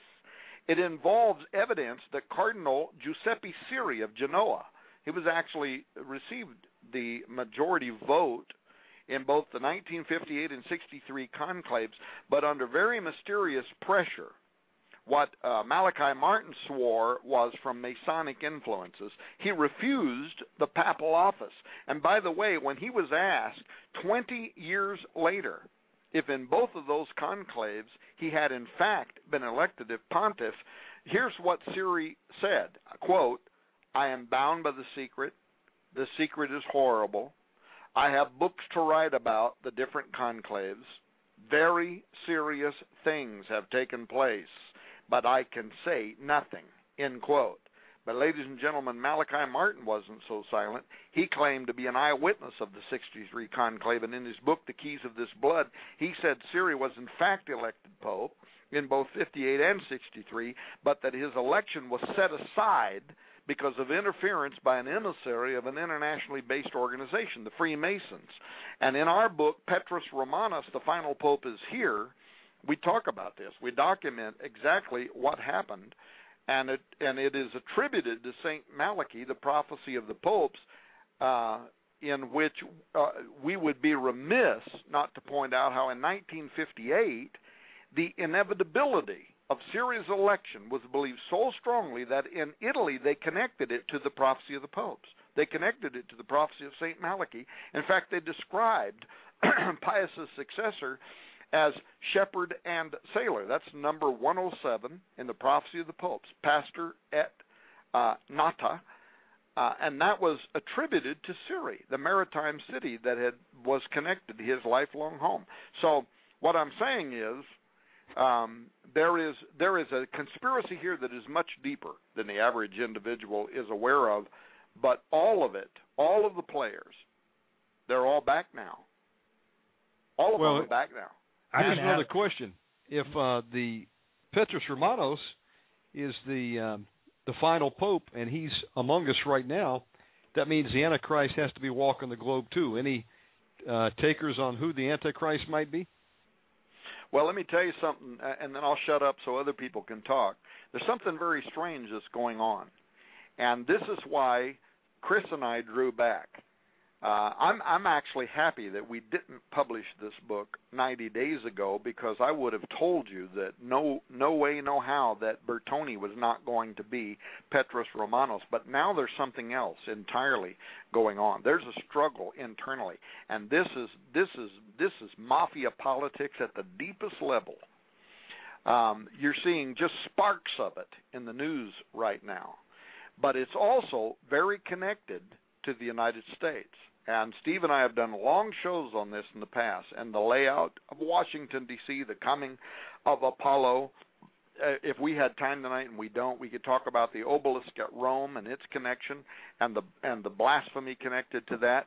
But look at the headlines right now talking about this new Cardinal Timothy Dolan, and speculation about whether Dolan, who was just now, last Saturday, elevated to the position of cardinal. This is the second highest level in the Vatican. The second only to the Pope himself is to be elevated to this level in the cardinal and to be a part of the next conclave. And news reporters were already talking about how Timothy Dolan might become the first American Pope. Now, by the way, first let me say, I don't believe he will be. I don't believe that he will be Petrus Romanus.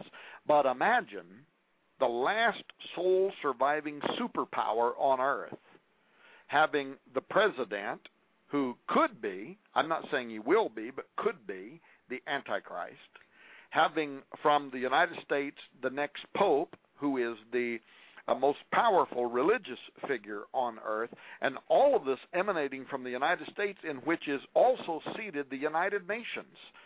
So is something happening? We could be looking at the final pope and maybe the final American president? Well, we could be. And I would not connect it together in those ways, but what I will say is there is very, very powerful, satanic, seeing, prophetic connections right now. You mentioned obelisk. Are these not phallic symbols? Not only in America, but also on the Vatican? Oh, yeah. In fact, I could take the next half hour to talk about that, but I don't want to dominate the conversation. If Chris or Steve want me to, I could, but I'd love to hear them talk. I'll add a little bit. I can add a little bit about the Jesuit. I mean, I didn't really go real deep into the Jesuit order in this research because I spent so much time on the papacy in Rome. But in looking into Malachi Martin's work, he wrote a lot of scholarly books, and one that he wrote in 1988 was about the Jesuits. And in that book, I mean, I have a quote right here in front of me where he says explicitly, and this isn't faction, this was actually a historical book. He says a state of war exists between the papacy and the religious order of the Jesuits. Okay, now a lot of this war was centered around liberation theology and some kind of socialistic elements that are in the Vatican.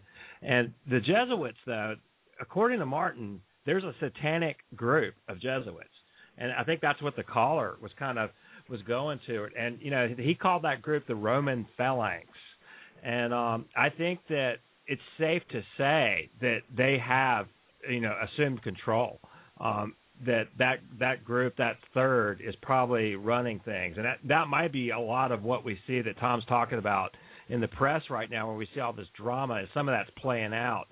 But, this has been going on for a while. That was in 1988 that Martin wrote that there's a state of war going on between the Jesuits and the papacy. So, what we're seeing now is just the surface is boiling from something that's been going on for years.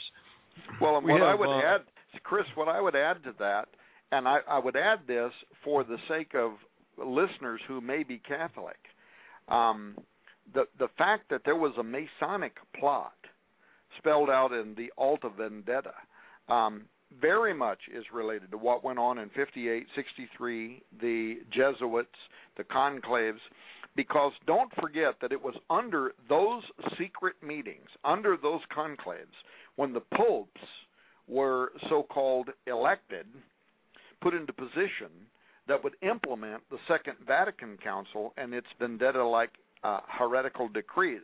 And people that have seen the movie, Steve, you might find this interesting, people who have seen the movie Angels and Demons, based on Dan Brown's book, in which the legendary society, the Illuminati, they plan to destroy the Vatican City with this newly discovered power of antimatter.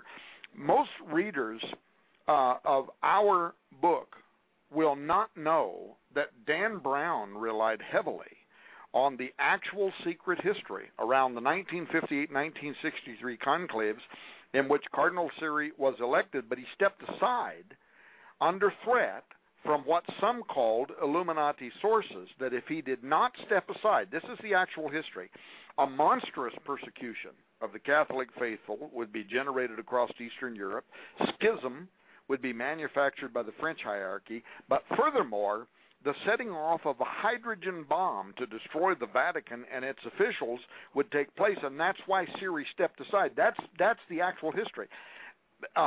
Besides fiction, like Dan Brown, in our book, we actually cite a plethora of church fathers, Marian apparitions, Catholic seers, down through time, that forecast that these events were a pregame for the arrival of Petrus Romanus. Even St. Francis of Assisi, one of the most venerated religious figures in history, he gathered his devotees shortly before his death, and he prophesied, quote, "At the time of this tribulation, a man not canonically elected will be raised to the pontificate, who, by his cunning, will endeavor to draw many into error and death.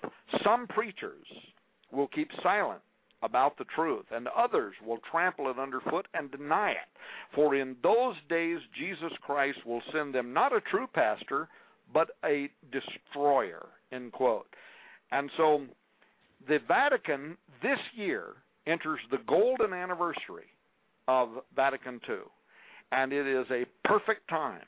The Illuminati would say it is a perfect time to install Petrus Romanus and to enact their revenge. And so the question then is, who's going to fulfill this dark augury of the prophets of the popes amidst this showdown that's occurring right now among the College of Cardinals inside the Sistine Chapel at the Vatican, and that's going to unfold during the next period of papal vacancy. We have 21 minutes on the clock. Gentlemen, we can take a few more calls. I have a question here from the chat room. Do you think that Maitreya and the New Age Ascended Masters are to play a role in the end-time deception? You know, some are calling the Antichrist Maitreya or Apostakani. Go ahead, Steve. Let me say this. You know, as one of the guys that broke the whole Maitreya thing on us 20 years ago, and, you know, when the national newspapers and world newspapers claiming that Christ is here, et cetera, I think Christians need to go back and learn their Bibles once again. Any spirit that denies Jesus Christ is Lord is the spirit of Antichrist. And so Maitreya and the New Agers who worship the Ascended Masters, by the way, isn't it interesting, you guys, that a third keeps coming up? How many of the fallen angels, or how many of the angels of heaven fell? A third. We're talking about thirds. We're talking about 33. I think that plain and simple, I don't believe Maitreya is the Antichrist. And Tom and Chris, I want to ask you guys a question. Do you see an interesting schism developing with the Obama administration taking on the Catholics with their health care plan? I mean, it's interesting because WorldNet Daily today is carrying an article on is Obama the Antichrist. My answer to that is absolutely, he is not the Antichrist. He is the spirit of the Antichrist, but he is not the Antichrist. What are your thoughts on that? I mean, here we've got a situation that's come on the scene where a president, in quote, an election year has pretty much infuriated quite a few believing Catholics in this country. Yeah, it almost seems like it was done intentionally. Agreed. And you know, I think that, you know, when you see something like that, you say, what are they wanting? What is the end result that they would desire from that? And of course, they're trying to shift everything back over to the right. And so I suspect that they're trying to, you know, to promote the right. And, you know, to me, politics is a lot like professional wrestling. I don't believe hardly any of it, and I think most of the back and forth is drama, you know, and it's really, you know, a Hegelian dialectic going on where they're running one agenda right up the middle of both sides of left and right. So, you know, they're trying to push it back over to the right by doing that, and, you know, that's probably by design. Go ahead, Tom. Well, I'm just going to say, here's what I know. The unpleasant reality, and the world better get ready for it, is that there is a conflict right now over who is going to become the Antichrist, who is going to become Petrus Romanus. It is boiling beneath the surface in Rome. It is boiling beneath the surface in the United States. It's largely unknown to the public who's totally asleep.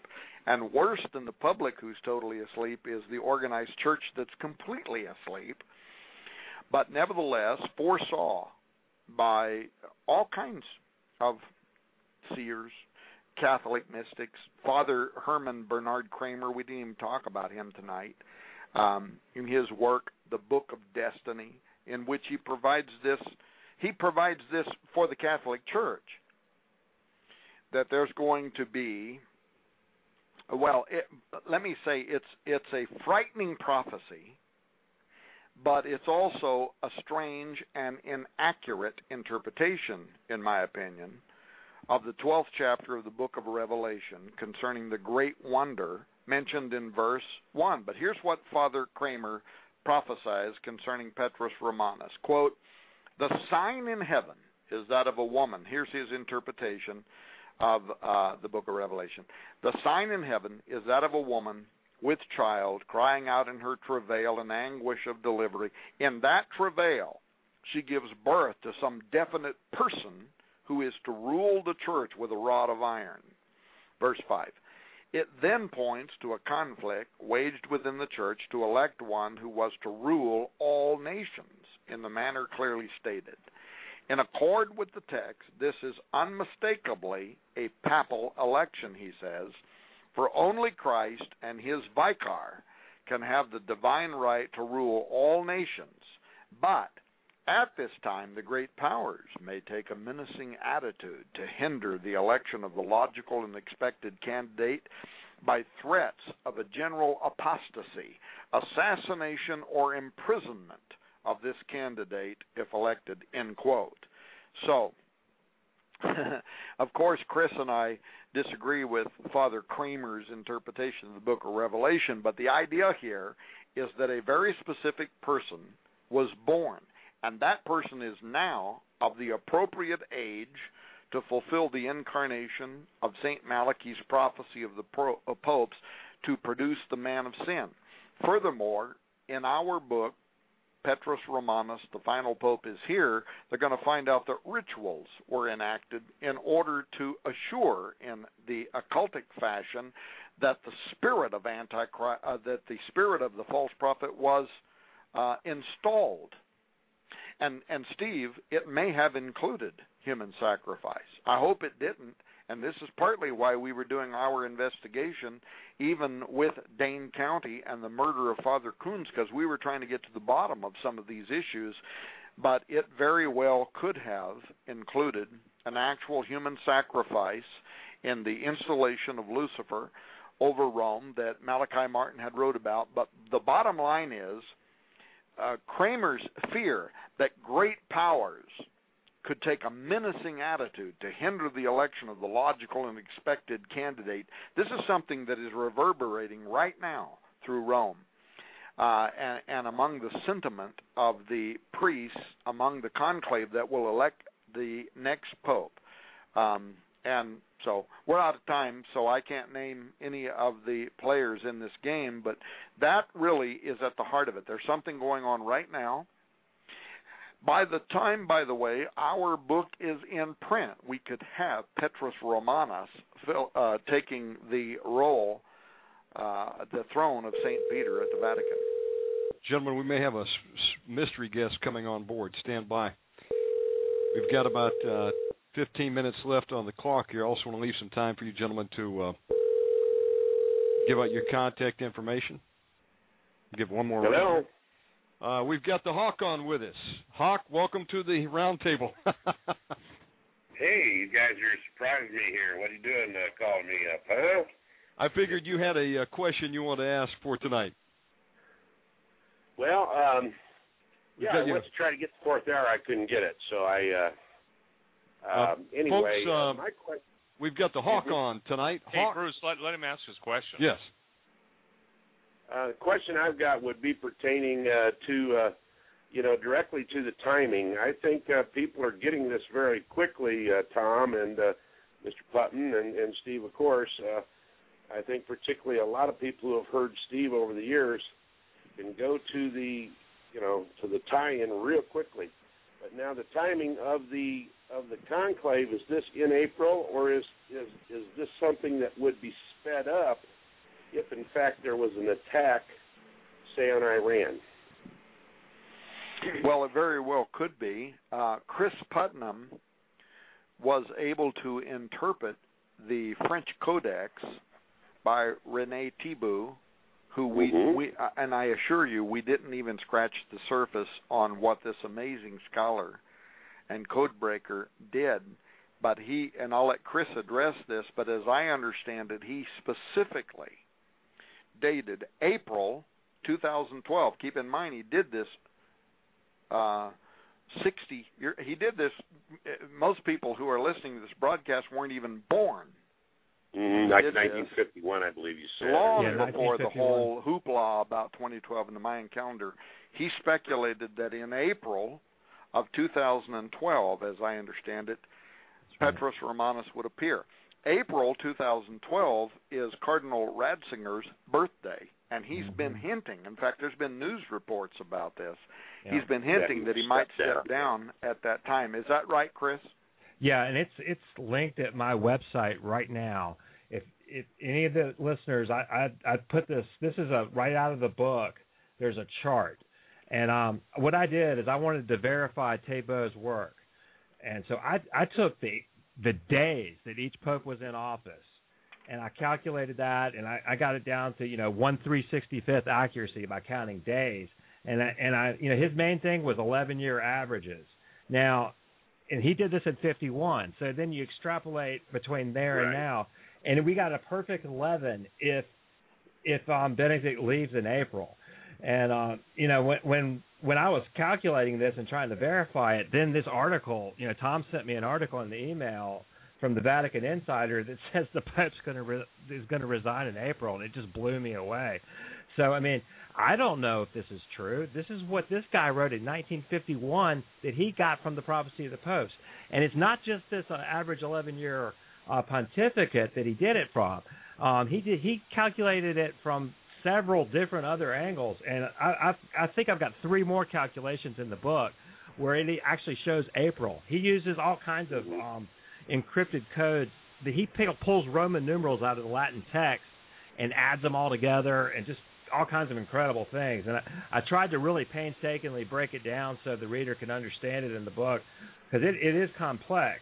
But he derives the year 2012. He may have been like a predecessor to Malachi Martin with the Vatican Intelligence Agency. Yeah, in fact, he could have even been a friend of Malachi Martin's as far as we know. The fact is, he was a scholar. He was an intellectual. He published numerous books as a professor out of Belgium. He was a Jesuit, so that says an awful lot just by itself. But most importantly, he was a mathematician and he was a code breaker. And the fact that he found that in the Prophecy of the Popes there was something beyond, in his opinion, beyond human reasoning. There was something mysterious to him. And his anagrams, by the way, are extraordinary. And he didn't have, there was no fascination about 2012 in that time. He didn't have no reason. Right. He didn't, he wasn't driven by some pop media purpose to try to fascinate about the year 2012. He just let the prophecy take him where it did. And actually, his most simplistic thing, by the way, this is the only part I can really wrap my mind around, and I can say that people who buy our book, we're going to give him the French Codex in both French and English, but mathematicians, code breakers, anagram breakers, people like that, they are absolutely going to love his research, because he had no motivation. He simply let the research take him where it did. Yeah. And so whether it was solar activity, whether it was anagrams, whether it was mathematics, whatever it was, or in the very same simple dance at the same time, yeah, the very simple side of it was what was from the 1500s, when you get past that part of the prophecies of Malachi that probably were tampered with. When you get past that part and it's published, and now all of a sudden since it is published, we can just follow the prophecy forward. That's what he did. And what he did was, from that point and forward, he determined that the average span of a pope was slightly more than 11 years. And so it was that part of it was very simple. He extrapolated forward, taking from his day forward, in the 1950s forward, and how many more popes would it take to finish out the prophecy of the popes. And he said it in April of 2012. But he also accomplishes that in much more very complicated mathematical methods. And Chris, I think that's probably the part on the book he spent the most time on, was interpreting. Well, I think that's quite a revelation, finding the book itself from this guy, too. And then it's playing out right in the headlines. And that's the thing I'm most curious about, is that I think the timing of this is going to be so quick. I wish you could get that book out quicker, Tom.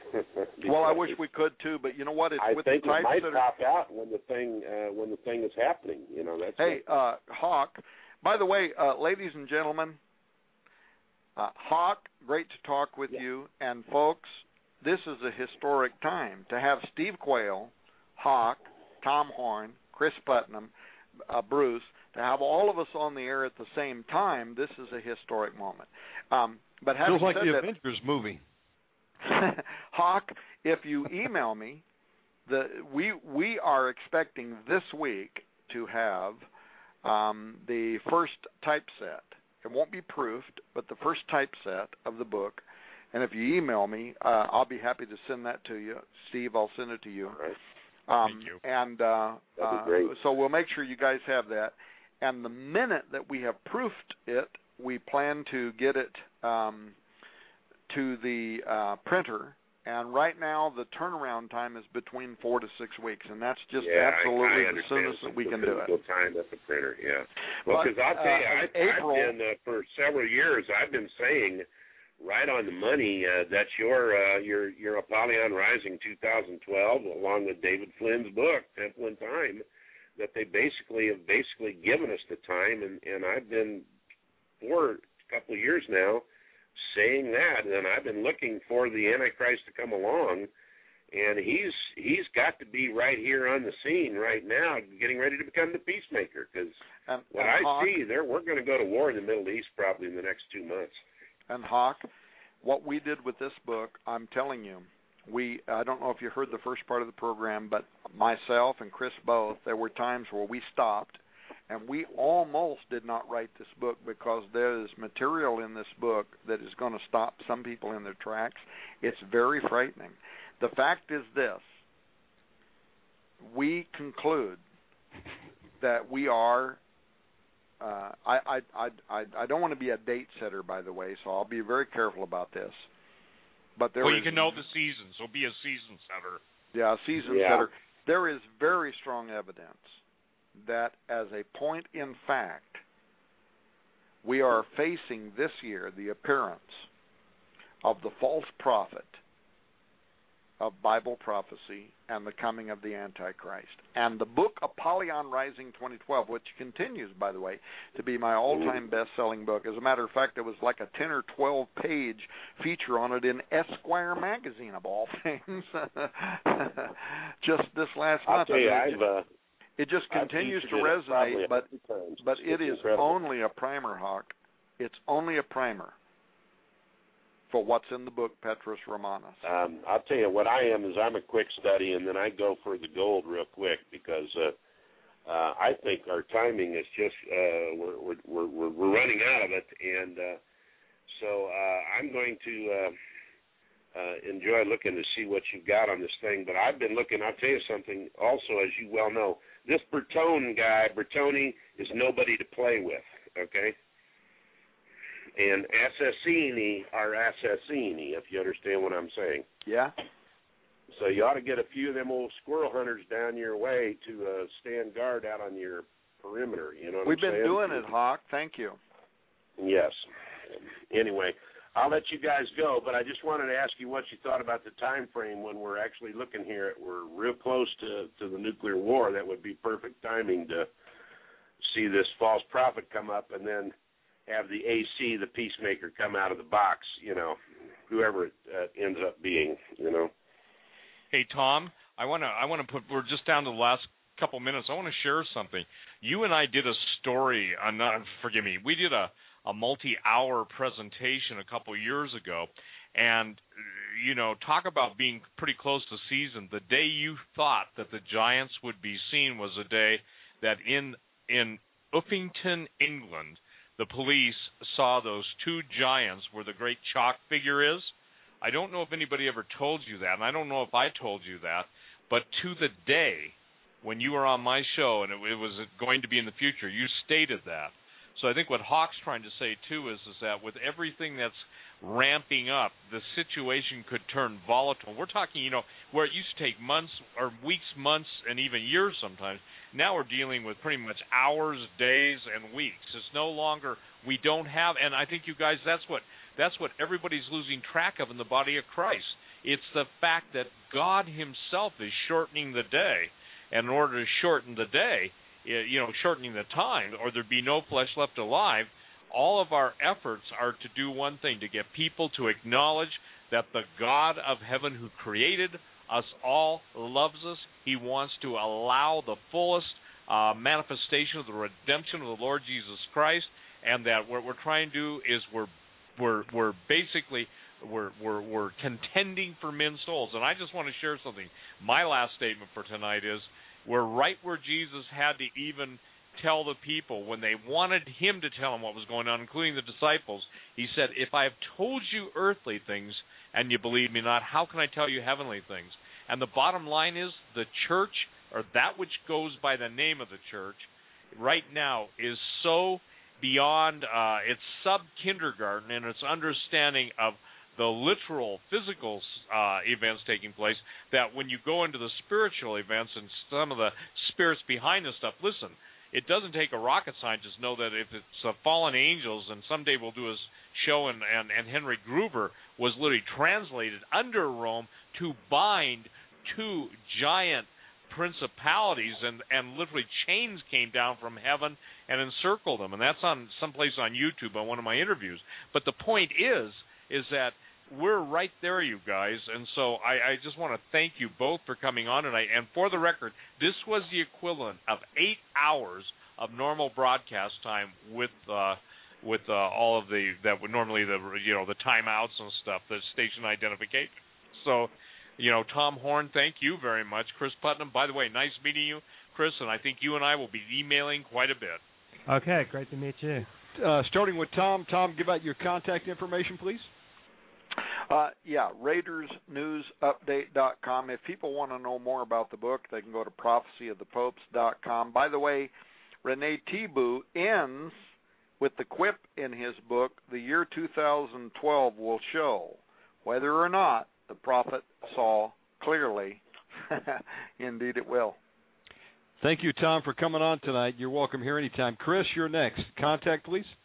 Sure, it's www.logosapologia.org, and I put a special post up tonight which shows the calculation for 2012, the most simple one to understand with all the papal reigns.